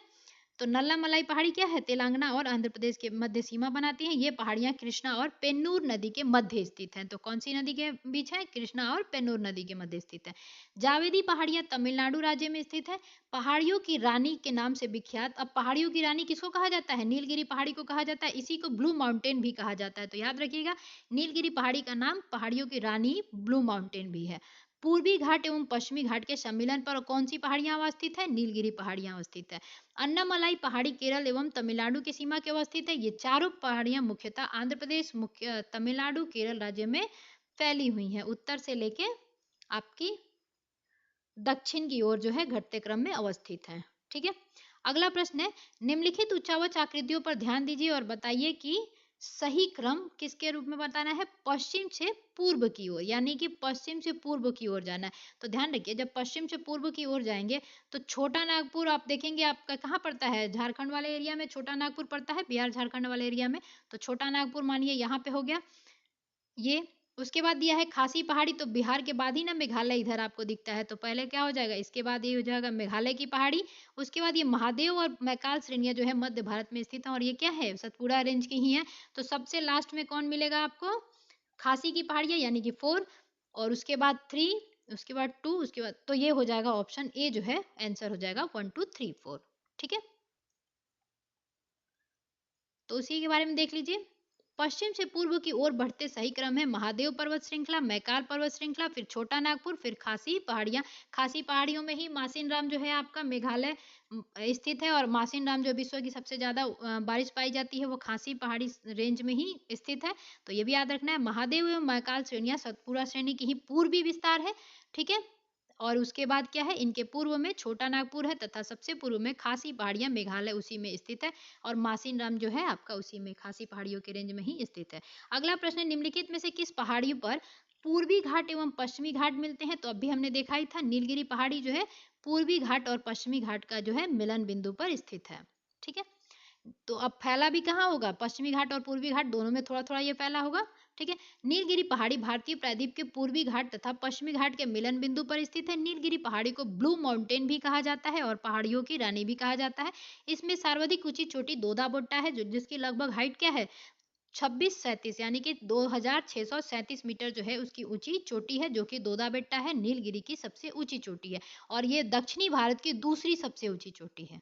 ठीक है, अगला है दोदा बेटा चोटी स्थित है, तो ये किस में स्थित है, अभी देखा हमने नीलगिरी पहाड़ियां तमिलनाडु में स्थित है। ठीक है, अगला प्रश्न है, जहां पूर्वी घाट और पश्चिमी घाट मिलते हैं वह निम्नलिखित में से कौन सी पहाड़ियां अवस्थित है, तो अभी हमने देख ही लिया, नीलगिरी पहाड़ियां जो है स्थित है पूर्वी घाट और पश्चिमी घाट के मिलन बिंदु पे। ठीक है, अगला प्रश्न है, निम्नलिखित में से कौन एक कर्नाटक, केरल एवं तमिलनाडु राज्यों के मिलन स्थल पर स्थित है, तो सेम चीज हो जाएगा, नीलगिरी पहाड़ी जो है कर्नाटक, केरल एवं तमिलनाडु के राज्यों के मिलन स्थल पे जो है स्थित है। ठीक है, अगला प्रश्न है, नीलगिरी पर्वतमाला जिस राज्य में स्थित है वह है, तो नीलगिरी पर्वत जो है मुख्य रूप से कहाँ, किस राज्य में स्थित है, तमिलनाडु में, और इसकी सबसे ऊंची चोटी क्या है नीलगिरी की, दोदा बेट्टा, और वो दक्षिणी भारत की दूसरी ऊंची चोटी है, पहली कौन थी, अनायमुडी। ठीक है, अगला है, भारतीय समुद्र शास्त्रियों ने अरब सागर के तल में बंबई से दक्षिण पश्चिम में, देखिए याद रखिएगा, बंबई से दक्षिण पश्चिम में लगभग 455 किलोमीटर दूर एक नए 1505 मीटर ऊंचे पर्वत की खोज की है। इस पर्वत का नाम किसके ऊपर रखा गया है, तो ये रखा गया है रमन सागर पर्वत। रमन सागर वैज्ञानिक जो 1930 आपको याद ही होगा, तो इनके नाम पे रखा गया है। ये बंबई से पश्चिम कितने किलोमीटर दूर पे है, 455 किलोमीटर की दूरी पे है। अब इसको देख लेते हैं, भारतीय समुद्र शास्त्रियों ने 3 समुद्र पर्वत श्रेणियों की खोज की है, जिनमें एक मध्य हिंद महासागर बेसिन में है, दूसरा पूर्वी अरब सागर में स्थित है, पूर्वी सागर कन्या, तथा तीसरा जो है आपका मुंबई से 455 किलोमीटर दक्षिण पश्चिम में खोजा गया है। इस पर्वत का नामकरण महान वैज्ञानिक सीवी रमन के नाम पर रमन सागर पर्वत रखा गया है। अन्य दो का नाम किस पे रखा गया है, पर्णिकर एवं वाडिया के नाम पे रखा गया है। ठीक है, अगला प्रश्न है, निम्नलिखित पर विचार कीजिए कि कौन सा सही नहीं है, बताना है, तो देख लेते हैं। पश्चिमी घाट उत्तरी क्षेत्र में अपेक्षाकृत अधिक ऊंचाई पर है। पश्चिमी घाट जो है उत्तरी, देखिए पश्चिमी घाट जो है उत्तरी क्षेत्र में तो है ही नहीं, दक्षिणी भारत का पार्ट है ये पश्चिमी घाट, तो ये आंसर क्या हो जाएगा, गलत हो जाएगा, तो इसका आंसर क्या हो गया, ए। अब इस अगला स्टेटमेंट सब देख लेते हैं क्या है, पश्चिमी घाट में अनाईमुड़ी सबसे ऊंची चोटी है, बिल्कुल सही है, केरल में स्थित है ये। ताप्ती नदी सतपुड़ा में के दक्षिण में बहती है, और उत्तर में कौन, नर्मदा नदी बहती है, तो ये बिल्कुल सही है। अगला है, नर्मदा नदी तथा ताप्ती नदी घाटियां पुरानी रिफ्ट घाटियों से जो है ये गुजरती हैं, तो बिल्कुल सही है आपका, नर्मदा और ताप्ती नदियां जो है रिफ्ट वैली से होकर गुजरती हैं, और ये एस्चुरी बनाती हैं, ये जाके गुजरात के भड़ौच जिले के पास जो है अरब सागर में गिरती हैं, यानी कि पूर्व से पश्चिम की तरफ ये बहती हैं। ठीक है, और एक और नदी है जो आपकी दामोदर नदी, वो भी रिफ्ट वैली से ही होकर गुजरती है। अब ये चीजें देख लेते हैं, पश्चिमी घाट की ऊंचाई उत्तर से दक्षिण में बढ़ती जाती है। इसकी सबसे ऊंची चोटी क्या है, केरल में स्थित है अनाईमुड़ी, जिसकी हाइट है 2695 मीटर। उसके बाद जो दक्षिणी क्षेत्र में स्थित है, मतलब वो अनाईमुड़ी के बारे में कह रहा है। उसके बाद ताप्ती नदी सतपुड़ा के दक्षिण में बहती है, इस प्रकार वो भी कथन सही था। दो समांतर भागों के फैलावों से रिफ्ट घाटी या गैब्रोन, यानी कि रिफ्ट घाटी को गैब्रोन के नाम से भी जाना जाता है, तो रिफ्ट घाटी से निर्माण हुआ है। ये घाटी संकरी होती है। नर्मदा, दामोदर एवं ताप्ती नदियां भारतीय रिफ्ट घाटी के उदाहरण है। तो याद रखिएगा दामोदर नदी भी क्या है, रिफ्ट वैली से होकर गुजरती है। अगला प्रश्न है, भारत की निम्नलिखित में से कौन सी पर्वत श्रेणी केवल एक ही राज्य में फैली है? तो अजंता जो श्रेणी है ये महाराष्ट्र में ही सिर्फ फैली हुई है। ठीक है। अगला प्रश्न है, अब ये देख लीजिए उसके बारे में दिया है कि अजंता श्रेणी महाराष्ट्र राज्य में स्थित है। इसका विस्तार केवल महाराष्ट्र राज्य में ही है। अन्य जो ऑप्शन में दिए गए थे उनका एक से अधिक राज्यों में विस्तार है। अगला प्रश्न है, महाराष्ट्र एवं कर्नाटक में पश्चिमी घाट कहाँ मिलते हैं? तो अभी हमने देखा ही कि पश्चिमी घाट को क्या कहते हैं, पश्चिमी घाट जो है कहलाते हैं, यानी कि सह्याद्री के नाम से भी जाना जाता है पश्चिमी घाट को। तो यही क्वेश्चन में था, महाराष्ट्र एवं कर्नाटक के में पश्चिमी घाट को क्या कहा जाता है? सह्याद्री के नाम से जाना जाता है। पश्चिमी घाट को महाराष्ट्र, गोवा एवं कर्नाटक में सह्याद्री के नाम से जाना जाता है। तो अब इसी के साथ आप ये बताएंगे कि कयाल किस वाले पार्ट को कहा जाता है। ठीक है।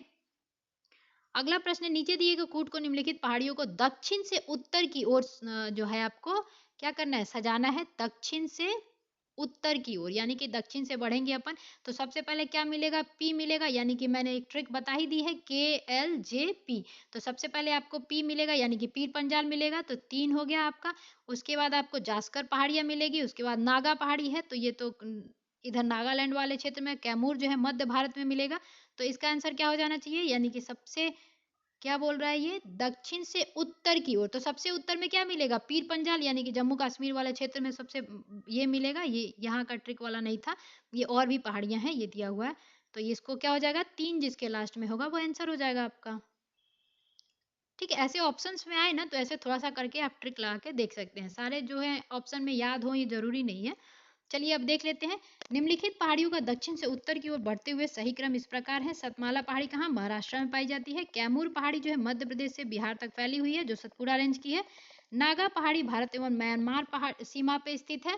तथा पीर पंजाल श्रेणी कहाँ है, जम्मू कश्मीर से हिमाचल प्रदेश में फैली हुई है। ठीक है।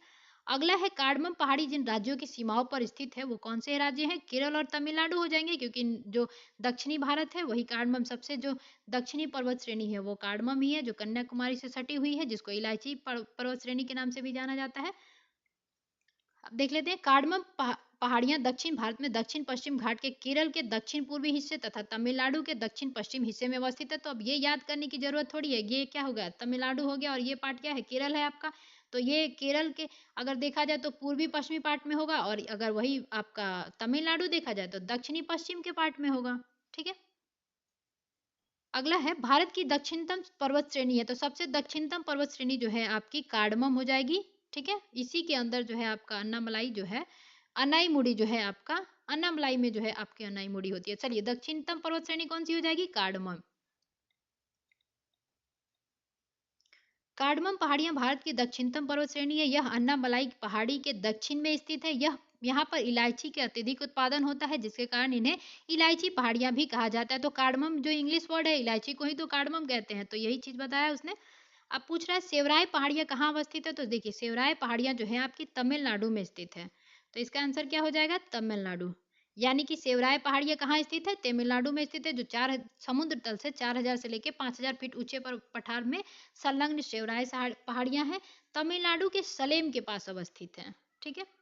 अगला है, निम्नलिखित में से कौन महाराष्ट्र में नहीं स्थित है? तो महाराष्ट्र में आप मांडव पहाड़ियों के बारे में जानते हैं, ये कहाँ है, गुजरात में है।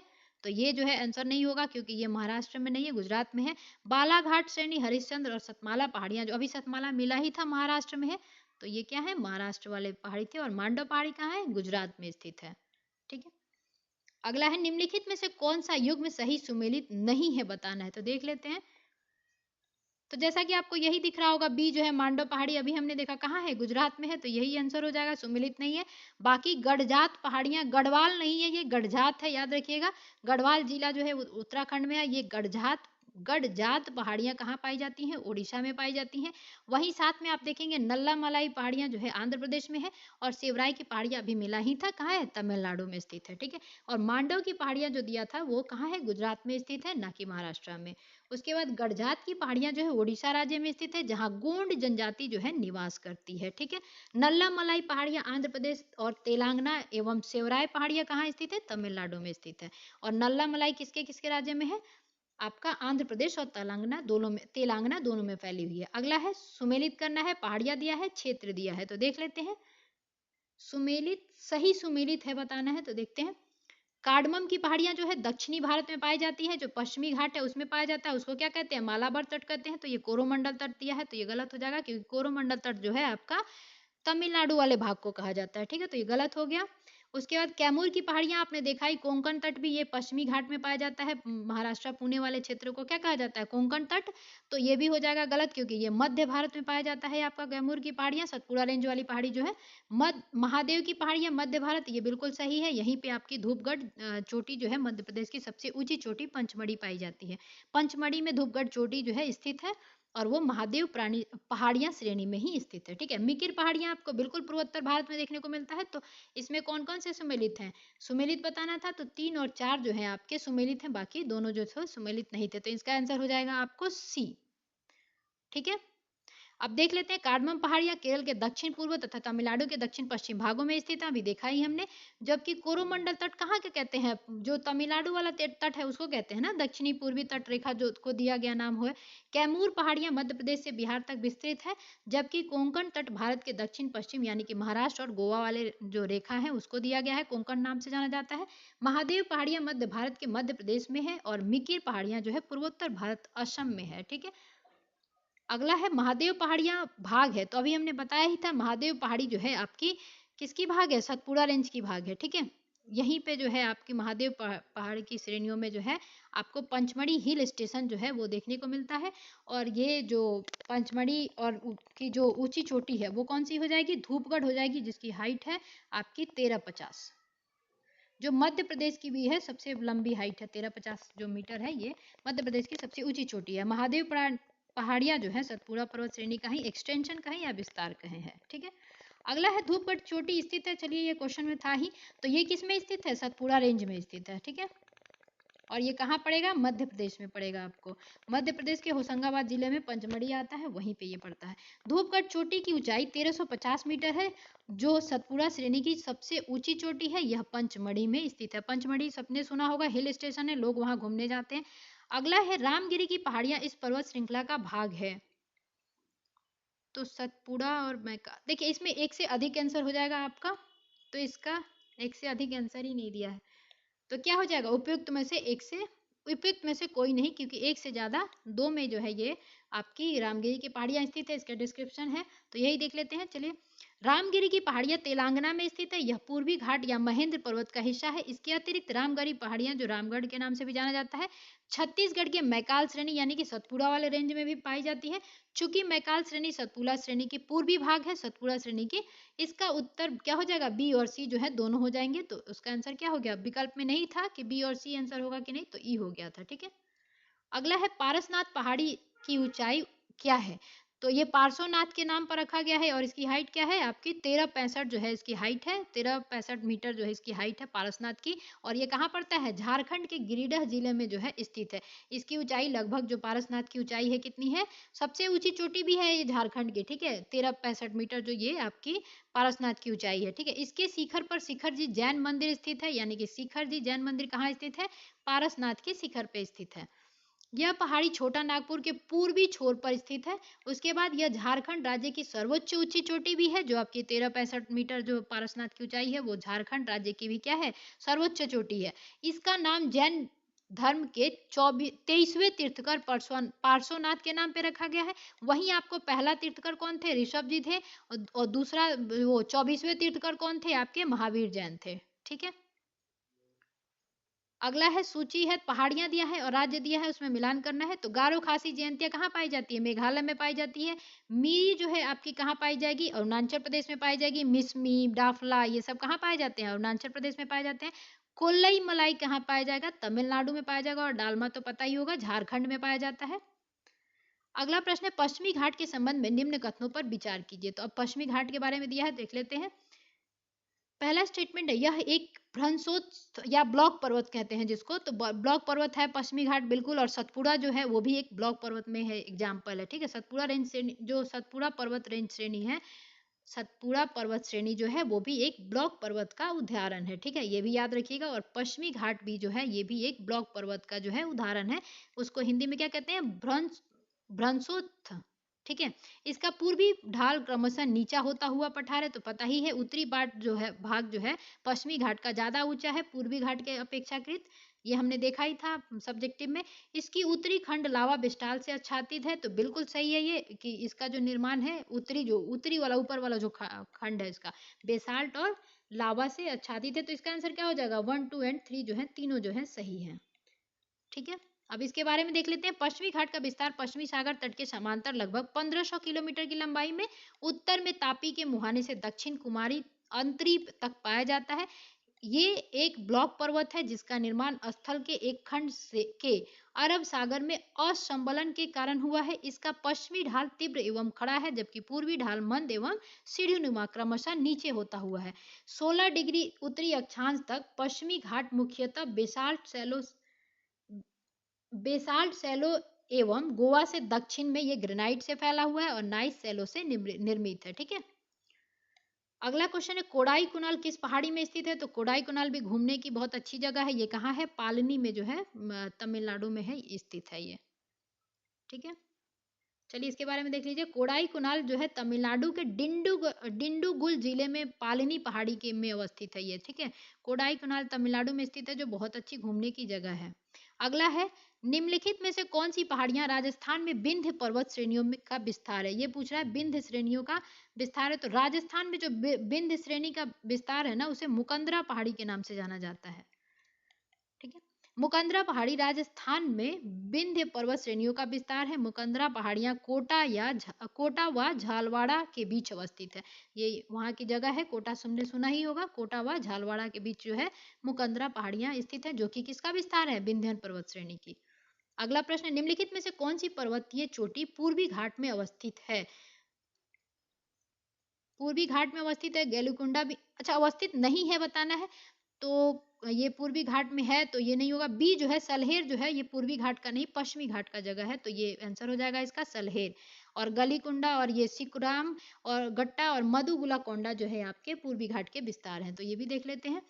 पूर्वी घाट पर्वत का विस्तार पर्वत की मुख्य भूमि के पूर्वी तट के समांतर ओडिशा से तमिलनाडु तक है। पूर्वी घाट के प्रमुख पर्वत चोटियां मलयगिरी, महेंद्रगिरी, गलीकोंडा आंध्र प्रदेश में है, जो कि सिकराम गट्टा जो है ओडिशा में पड़ता है। मार्दुगला कोंडा आंध्र प्रदेश में पड़ता है। आते हैं शलहेर चोटी जो है महाराष्ट्र में स्थित है। ये पश्चिमी घाट पर्वत श्रेणी की चोटी है जिसकी ऊंचाई लगभग 1565 मीटर है, ठीक है। फिर से सूची 1 है, सूची 2 और इसको मिलान करना है, तो देख लेते हैं। अब आपको केरल सामने दिया है, तो केरल की सबसे ऊंची चोटी क्या है? अनाईमुड़ी, जो दक्षिणी भारत की सबसे ऊंची चोटी है। उसके बाद दूसरे नंबर पे तमिलनाडु में स्थित दोदा बेट्टा है, जो दूसरी ऊंची सबसे चोटी है। नागालैंड में आपको देखेंगे, उत्तराखंड में क्या हो जाएगा? नंदा देवी जो है, और नागालैंड में क्या हो? सारामती, सॉरी। इसका आंसर आप समझ गए होंगे। मिलान कर देती हूँ मैं फिर से। तमिलनाडु हो जाएगा दोदा बेट्टा, केरल हो जाएगा अनाईमुड़ी, आपका उत्तराखंड हो जाएगा नंदा देवी, और नागालैंड में है सारामती जो है सबसे ऊंची चोटी है, ठीक है। अगला प्रश्न है, मध्य भारत में स्थित पहाड़ी का पश्चिम से पूर्व की ओर निम्नलिखित में से कौन सा एक सही क्रम है? तो ये क्या बताना है? पश्चिम से पूर्व की ओर, यानी कि पश्चिम से ऐसे बताना है, ठीक है। तो इसका आंसर हो जाएगा आपको सतपुड़ा, फिर महादेव, फिर मैकाल और छोटा नागपुर, ठीक है। तो ये आंसर हो जाएगा आपका बी। अगला प्रश्न है, सतपुड़ा क्षेत्र में स्थित श्रेणियों में से पश्चिम से पूर्व की ओर उनकी स्थितियों को दर्शाने वाला निम्न में से कौन सा क्रम सही है? तो इसमें देखिए पहले आता है बाड़वानी की पहाड़ियां, फिर महादेव श्रेणी और फिर मैकल श्रेणी जो है आती है। तो इसका आंसर क्या हो जाएगा? ए। यहाँ पे दिया हुआ है, देख लीजिए, बाड़वानी की पहाड़ियां, महादेव श्रेणी और मैकल श्रेणी आती है। मैकल श्रेणी में ही अमरकंटक जो है पाया जाता है। तो वो अमरकंटक जो आप बार बार सुनते हैं कि नर्मदा नदी कहाँ से निकलती है? अमरकंटक से निकलती है, वही। अगला है, कन्याकुमारी से सटी पहाड़ियां हैं। तो कन्याकुमारी सबसे नीचे जो पॉइंट है उसको कहते हैं, और वो कौन सी पहाड़ियां हैं? कार्डमम की पहाड़ियां हैं, जो आपकी कन्याकुमारी से सटी हुई पहाड़ियां हैं, जिसको इलायची पहाड़ियों के नाम से भी जाना जाता है।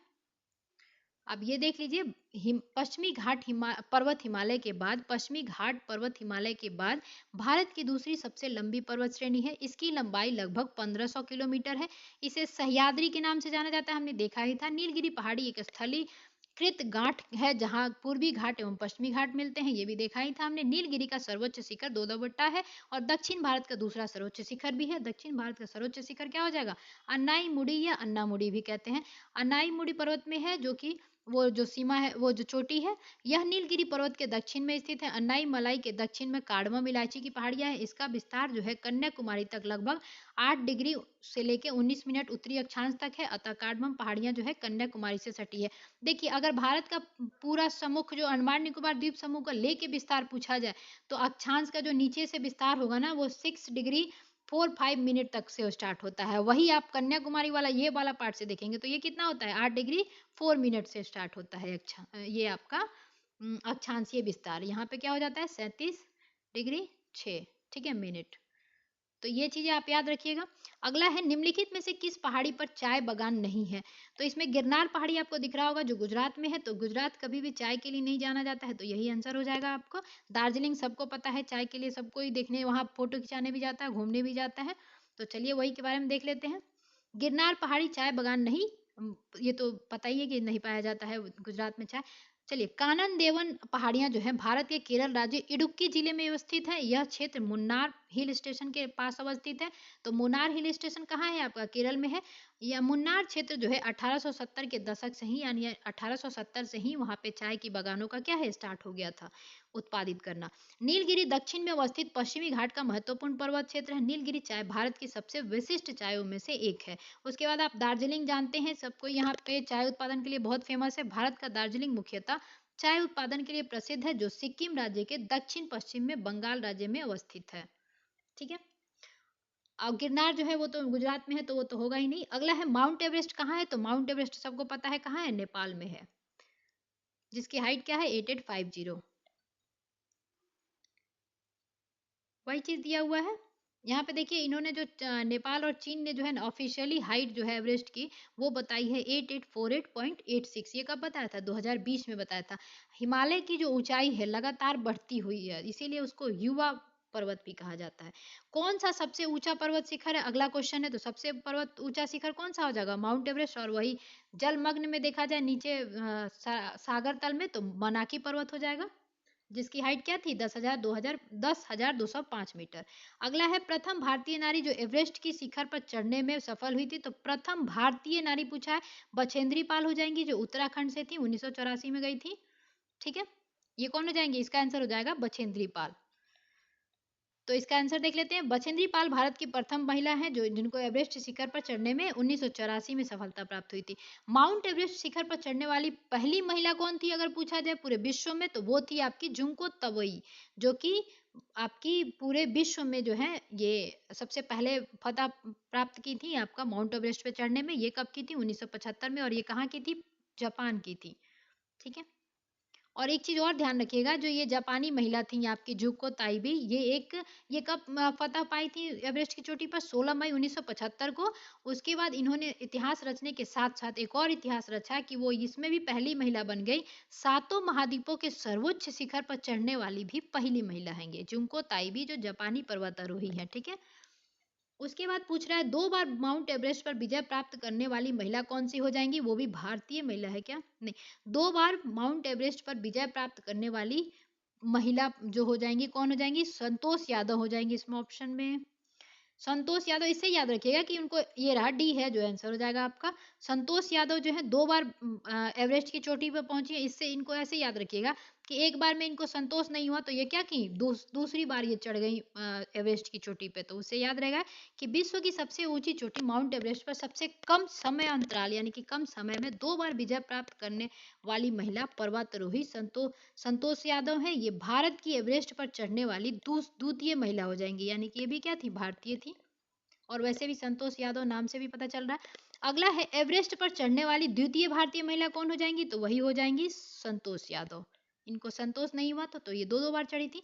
अगला प्रश्न है, भारत की सर्वोच्च पर्वत चोटी कौन सी है? तो आपका पाक ऑक्युपाई क्षेत्र जो है K2 गॉडविन ऑस्टिन के नाम से भी उसको जाना जाता है, तो ये आंसर हो गया आपका। देखिए ये पर्वत चोटी माउंटेन गॉडविन ऑस्टिन जो है K2 काराकोरम श्रेणी में स्थित है, तो ये याद रखना है, ये भारत की सर्वोच्च ऊंची चोटी है। यह भारत के केंद्र शासित प्रदेश लद्दाख में है, क्योंकि अब जो जम्मू कश्मीर है ऐसा हो गया है, तो ये वाला पार्ट जो है क्या है, लद्दाख है, तो यहीं पे है काराकोरम श्रेणी जो है। तो ये पाकिस्तान, और ये जो है पाकिस्तान का अवैध कब्जा इस पे जो है पड़ा हुआ है, मतलब अभी भी है, जो कि K2 है जहाँ पे काराकोरम श्रेणी में। तो याद रखना है K2 किस श्रेणी में है, काराकोरम श्रेणी में। याद रखिएगा, अभी क्वेश्चन फिर से एक आया था कि हिमनद जो है आपका किस श्रेणी में है, तो काराकोरम श्रेणी में था उसका आंसर। तो काराकोरम श्रेणी में जो है ना आपको सियाचिन ग्लेशियर, ठीक है, प्रमुखतः 4 जो हिम नद पाए जाते हैं, यानी कि ग्लेशियर जो पाए जाते हैं काराकोरम श्रेणी में, तो वो पाए जाते हैं। पहला हो जाएगा आपको सियाचिन ग्लेशियर, दूसरा हो जाता है आपको हिस्पर, ठीक है, तीसरा हो जाता है आपको बियाफो, और चौथा जो क्वेश्चन आप लोगों के एग्जाम में आया था कि बालतोरो हिमनद जो है वो कहाँ पे किस श्रेणी में स्थित है, तो बालतोरो हिमनद जो है आपको काराकोरम श्रेणी में स्थित है, ठीक है। तो ये भी याद रखिएगा कि सियाचिन, हिस्पर, बियाफो, बालतोरा जो है आपके किस में स्थित है, काराकोरम श्रेणी में स्थित है। तो अब अगला क्वेश्चन क्या है, अगला क्वेश्चन है भारतवर्ष का सबसे ऊंची चोटी कौन सा हो जाएगा, K2 हो जाएगा आपका, सियाचिन तो ग्लेशियर है। अगला प्रश्न है, भारत का सबसे ऊंचा पर्वत शिखर कौन सा है, तो भारत का सबसे ऊंचा पर्वत शिखर हो जाएगा आपको, इसमें जो ऑप्शन दिया गया है इसमें हो जाएगा आपको कंचनजंगा, जो कि सिक्किम में स्थित है। अब देखिए इनकी हाइट्स जो है आपको याद रखना है, तो गॉडविन ऑस्टिन की हाइट क्या है 8611 मीटर, और भारत कंचनजंगा की क्या है 8598, और वो भारत में है कंचनजंगा। उसके बाद नेपाल जो है मकालू जो है नेपाल में स्थित है, इसकी हाइट क्या है 8463 है। अगला है, और यही चीज आपने फिर से वो जो ऊपर मिला था हमें वही चीज बताया है, तो आगे चलते हैं। अगला प्रश्न क्या है, हिमालय की ऊंची चोटी कंचनजंगा कहाँ स्थित है, तो ये कहाँ स्थित हो जाएगा आपको, सिक्किम में स्थित है, ठीक है। सिक्किम को वनस्पतियों का स्वर्ग भी कहा जाता है। अगला प्रश्न है, निम्न में से सही क्रम क्या है, तो इसमें क्या बताना है, हाइट के अनुसार बताना है, तो देख लेते हैं।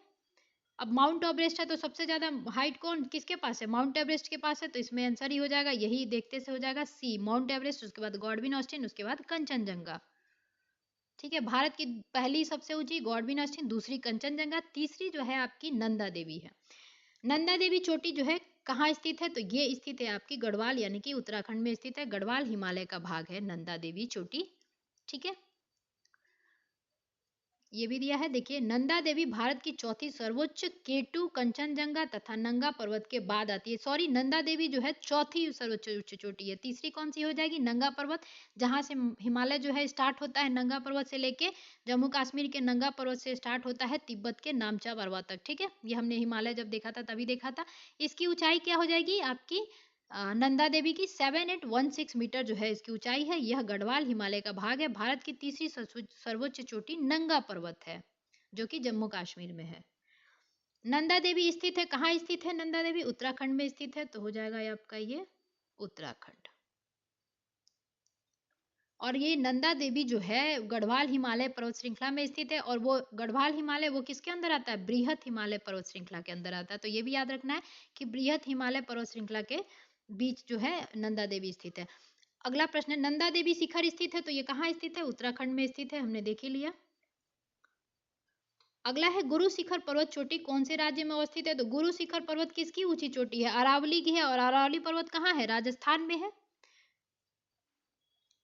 और उसकी हाइट क्या है, गुरु शिखर की हाइट है 1722 मीटर जो है उसकी हाइट है, यानी 1722। अगला प्रश्न है, निम्नलिखित में से कौन सा एक अरावली का उच्चतम शिखर है, तो अभी हमने देखा ही था, अच्छा ऑप्शन में नहीं है, तो कुंभलगढ़ जो है दूसरी ऊंची चोटी है उसकी, कौन सी की, अरावली की, जिसकी हाइट क्या है, कुंभलगढ़ की हाइट है आपकी 1244 मीटर। अगला प्रश्न है, निम्नलिखित में से हिमालय की चोटियों को पूर्व से पश्चिम में सही क्रम में क्या करना है, सजाना है इसको, तो देख लेते हैं। तो पूर्व से पश्चिम यानी कि इधर से यहाँ पे सजाना है, तो सबसे पहले कौन सा मिलेगा आपको, सबसे लास्ट में नमचा बरवा मिलेगा, यानी कि पूर्व से पश्चिम की ओर। तो इसका आंसर क्या हो जाएगा, नामचा बरवा, फिर कंचनजंगा, फिर नंदा देवी, फिर माउंट एवरेस्ट, ठीक है। तो इसका आंसर हो गया बी। अगला प्रश्न है, चलिए उसके बारे में देख लेते हैं। वो दिया है जो पूर्व से पश्चिम दिशा की ओर सही क्रम है नामचा बरवा जो चीन तिब्बत में है, कंचनजंगा जो सिक्किम में है, माउंट एवरेस्ट की जो है चोटी नेपाल में पाई जाती है और नंदा देवी कहाँ है? उत्तराखंड में है। अगला प्रश्न है निम्नलिखित पर्वत शिखरों में कौन सा एक भारत में अवस्थित नहीं है? तो गोसाई गथान जो आपको पता ही होगा ये कहाँ है? तिब्बत में है, तो ये जो है आंसर नहीं हो जाएगा। नंदा देवी कामेत त्रिशूल जो है उत्तराखंड में स्थित है, तो ये भारत में ही है, तो उसका आंसर हो गया गोसाई गोथान गोसाई थान। नंदा देवी कामेत त्रिशूल पर्वत शिखर भारत के उत्तराखंड राज्य में अवस्थित है, जबकि गोसाई थान जो है तिब्बत के नेपाल सीमा पर के निकट स्थित है। अगला प्रश्न है अधोलिखित युग्मों में से कौन सा सही सुमेलित नहीं है बताना है? तो देख लेते हैं। माउंट आबू अरावली पर्वत में है, माउंट आबू पर ही जो आपका गुरु शिखर जो ऊंची चोटी है वो स्थित है 1722 ठीक है मीटर ऊंची। उसके बाद कोडाई कुनाल जो है अन्नामलाई पहाड़ी दे रहा है। देखिए ये वाला जो ऑप्शन है ये गलत हो जाएगा, क्योंकि कोडाई कुनाल जो है पालनी पहाड़ी में है स्थित है, हमने ऊपर देखा ही था, तो ये आंसर गलत हो गया। अगला जो है उटकमंड नीलगिरी पहाड़ियां, ये बिल्कुल सही है, नीलगिरी पहाड़ी में उटकमंड है। शिमला जो है पीर पंजाल दे दिया है, तो ये भी गलत हो जाएगा, तो इसका आंसर क्या हो जाएगा? बी एंड डी जो है सुमेलित नहीं है, ठीक है, याद रखिएगा। आपका जो शिमला है ना वो पीर पंजाल श्रेणी में नहीं बल्कि धौलाधर श्रेणी में स्थित है, इसीलिए वो डी भी जो है गलत हो गया था, ठीक है। अगला प्रश्न निम्नलिखित में से कौन सी एक चोटी भारत में अवस्थित नहीं है बताना है? तो गुरुला मंदाता जो है आपका भारत में स्थित नहीं है, कामेट नंगा पर्वत तो जम्मू कश्मीर में, चला नामचा बरवा भी जो है ये भी तिब्बत में स्थित है, तो ये भी नहीं हो जाएगा, तो ए और बी जो है इसका उत्तर हो जाएगा स्थित नहीं है भारत में, ठीक है। तो वही चीज दिया है, आप देख लेंगे इसको। अगला प्रश्न है गौर लाटा चोटी किस पार्ट में स्थित है? तो गौर लाटा जो चोटी है वो सामरी पार्ट में स्थित है, ठीक है। गौर ये छत्तीसगढ़ पीएससी में क्वेश्चन आया हुआ है, गौर लाटा चोटी किस पार्ट में स्थित है? तो सामरी पार्ट में स्थित है, ठीक है, जिसकी जो पर्वतीय शिखर ऊंचाई क्या है? 1225 मीटर जो है गौरलाटा चोटी की ऊंचाई है, जो सामरी पाट के चांदो पहाड़ी रेंज में स्थित है।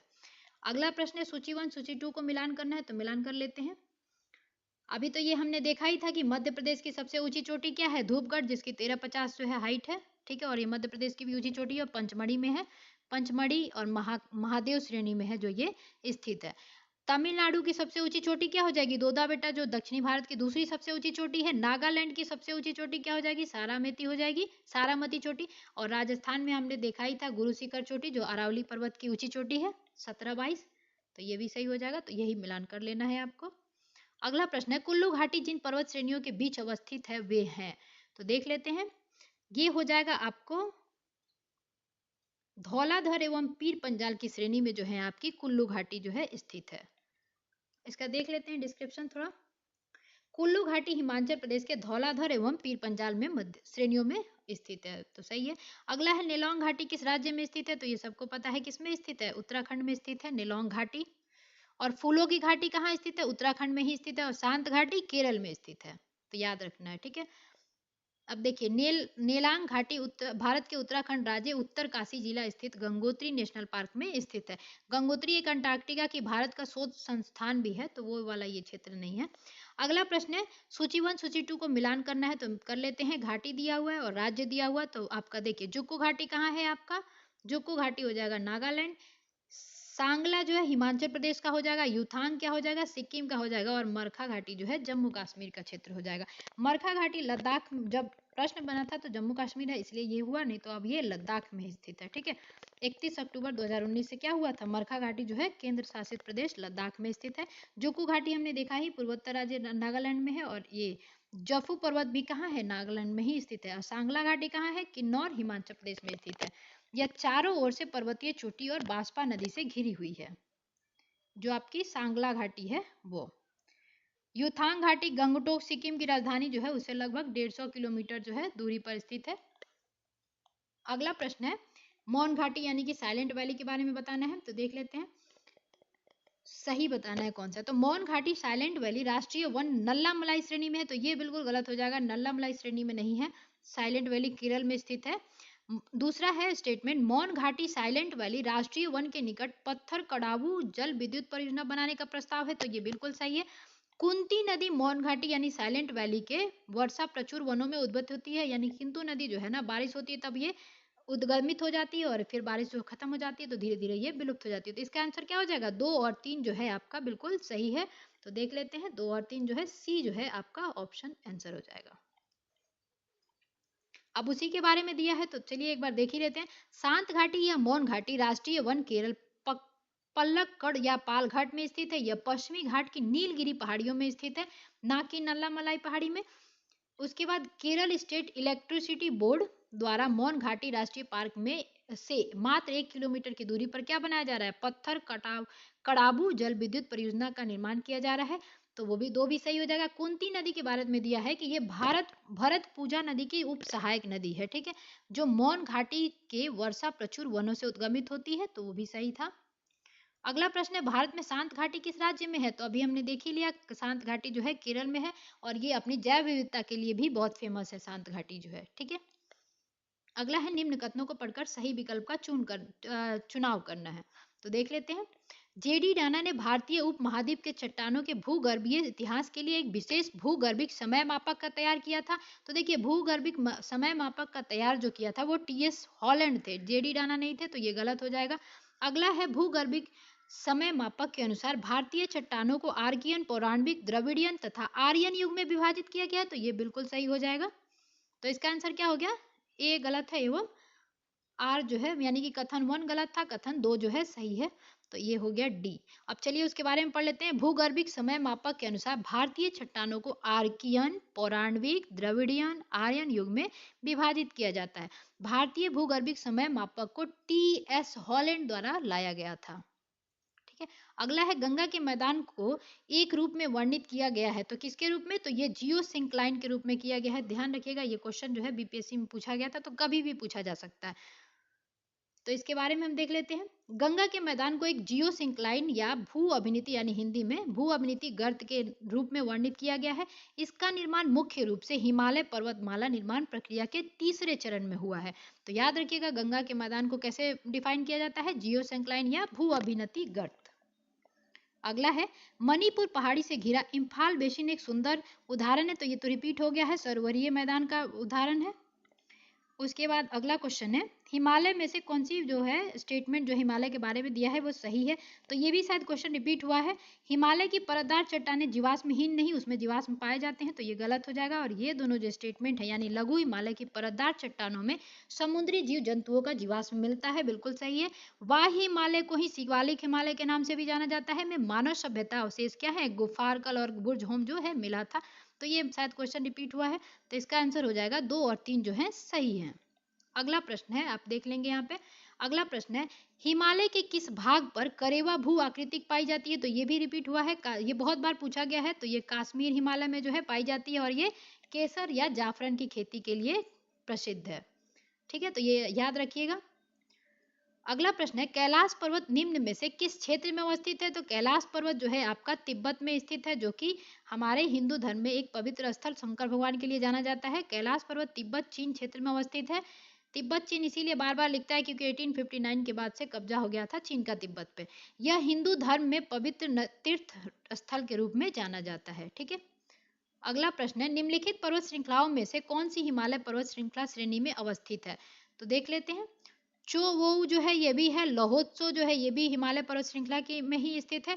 अगला है अन्नामलाई जो दक्षिणी पठार का भाग है, तो ये नहीं होगा। सिरुमलाई भी दक्षिणी भारत का भाग है, तो ये भी नहीं होगा। तो आंसर क्या हो जाएगा, एक एवं 2 जो है हिमालय श्रेणी में स्थित है, तो इसका आंसर हो गया बी। अब इसके बारे में देख लेते हैं थोड़ा सा। लौह जो ये आपका चो है उसको चौ या लोहोत्सव हिमालय पर्वत श्रेणी में अवस्थित है, पर्वत श्रृंखला है, जबकि अन्नामलाई एवं सिरुमलाई जो है दक्षिण भारत की पर्वत श्रृंखला है। अगला है सूची 1 सूची 2 को मिलान करना है, पहाड़ी दिया है और भारतीय राज्य की अवस्थिति दिया है, तो देख लेते हैं। तो चलिए पहला ही जो दिया है बटेश्वर पहाड़ी, वो कहाँ है, बिहार में स्थित है, हम लोग जानते ही हैं बटेश्वर पहाड़ी के बारे में। बिल्लारी या बेल्लारी जो है कर्नाटक में है, ये खनिजों के लिए बहुत जाना जाता है, बेल्लारी की श्रृंखला है। उसके बाद चीन श्रृंखला कहाँ हो जाएगा, मणिपुर में हो जाएगा, और धोसी जो है आपका हरियाणा में हो जाएगा, ठीक है। तो इसका आंसर देख लीजिएगा, आप मिलान कर लीजिएगा। सही सुमेलित ऐसा है, आप देख लीजिए। बिहार बटेश्वर पहाड़ी जो है ना बिहार भागलपुर वाले क्षेत्र में जो है पाई जाती है। अगला हो जाएगा आपका क्वेश्चन, हिमालय में त्रिशूल शिखर के संदर्भ में निम्नलिखित में से कौन सा कथन सही है? सही है बताना है, ठीक है। तो यह उत्तराखंड के बागेश्वर जिले में स्थित है, बिल्कुल सही है। अगला है, यह चोटी 7500 मीटर से भी अधिक चोटी ऊंची है, उसमें मतलब जो आपका त्रिशूल शिखर है उसमें 7500 मीटर से भी अधिक ऊंची चोटी पाई जाती है, तो नहीं पाई जाती, ये बिल्कुल गलत है। तो ये आंसर क्या हो जाएगा? केवल एक जो है आपका सही है। अब उसके बारे में देख लेते हैं। त्रिशूल 3 हिमालय पर्वत चोटियों का एक समूह है, जिसकी सबसे ऊंची चोटी त्रिशूल 1 की ऊंचाई जो है 7120 मीटर है, जबकि त्रिशूल 2 की ऊंचाई क्या है? 6680 मीटर, और त्रिशूल 3 की ऊंचाई क्या हो जाएगी? 6315 मीटर हो जाएगी। यह उत्तराखंड में स्थित है। यह समूह भगवान शिव के त्रिशूल के समान दिखता प्रतीत होता है, यानी दिखता है कि जैसे त्रिशूल खड़ी हो, ठीक है। अगला है, निम्नलिखित में से कौन सा सही है बताना है, तो देख लेते हैं। गलवान नदी का नाम गुलाम रसूल के गलवान के नाम पर पड़ा है, तो बिल्कुल सही है। गलवान नदी जो है गुलाम रसूल गलवान के नाम पर ही पड़ा है। गुलाम रसूल गलवान क्या थे? एक लद्दाखी खोजकर्ता थे, बिल्कुल सही है।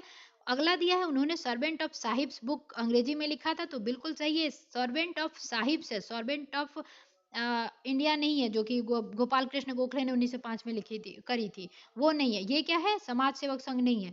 ये सर्वेंट ऑफ साहिब्स है, जो कि किसने लिखा है? गुलाम रसूल गलवान ने लिखा है, जो एक अंग्रेजी पुस्तक है। तो इसका आंसर क्या हो जाएगा? 1 2 3 तीनों सही है। उसके बाद क्या होता है? एमसीक्यू यहीं पे खत्म होता है। साथ में जरा सा वेट कीजिएगा, मैं एक चीज कहना चाहूंगी कि केंद्रीय उच्च भूमि जो है ना, उसमें याद रखिएगा कि 6 तरह के पठार जो हैं सम्मिलित किए गए हैं। कौन कौन से?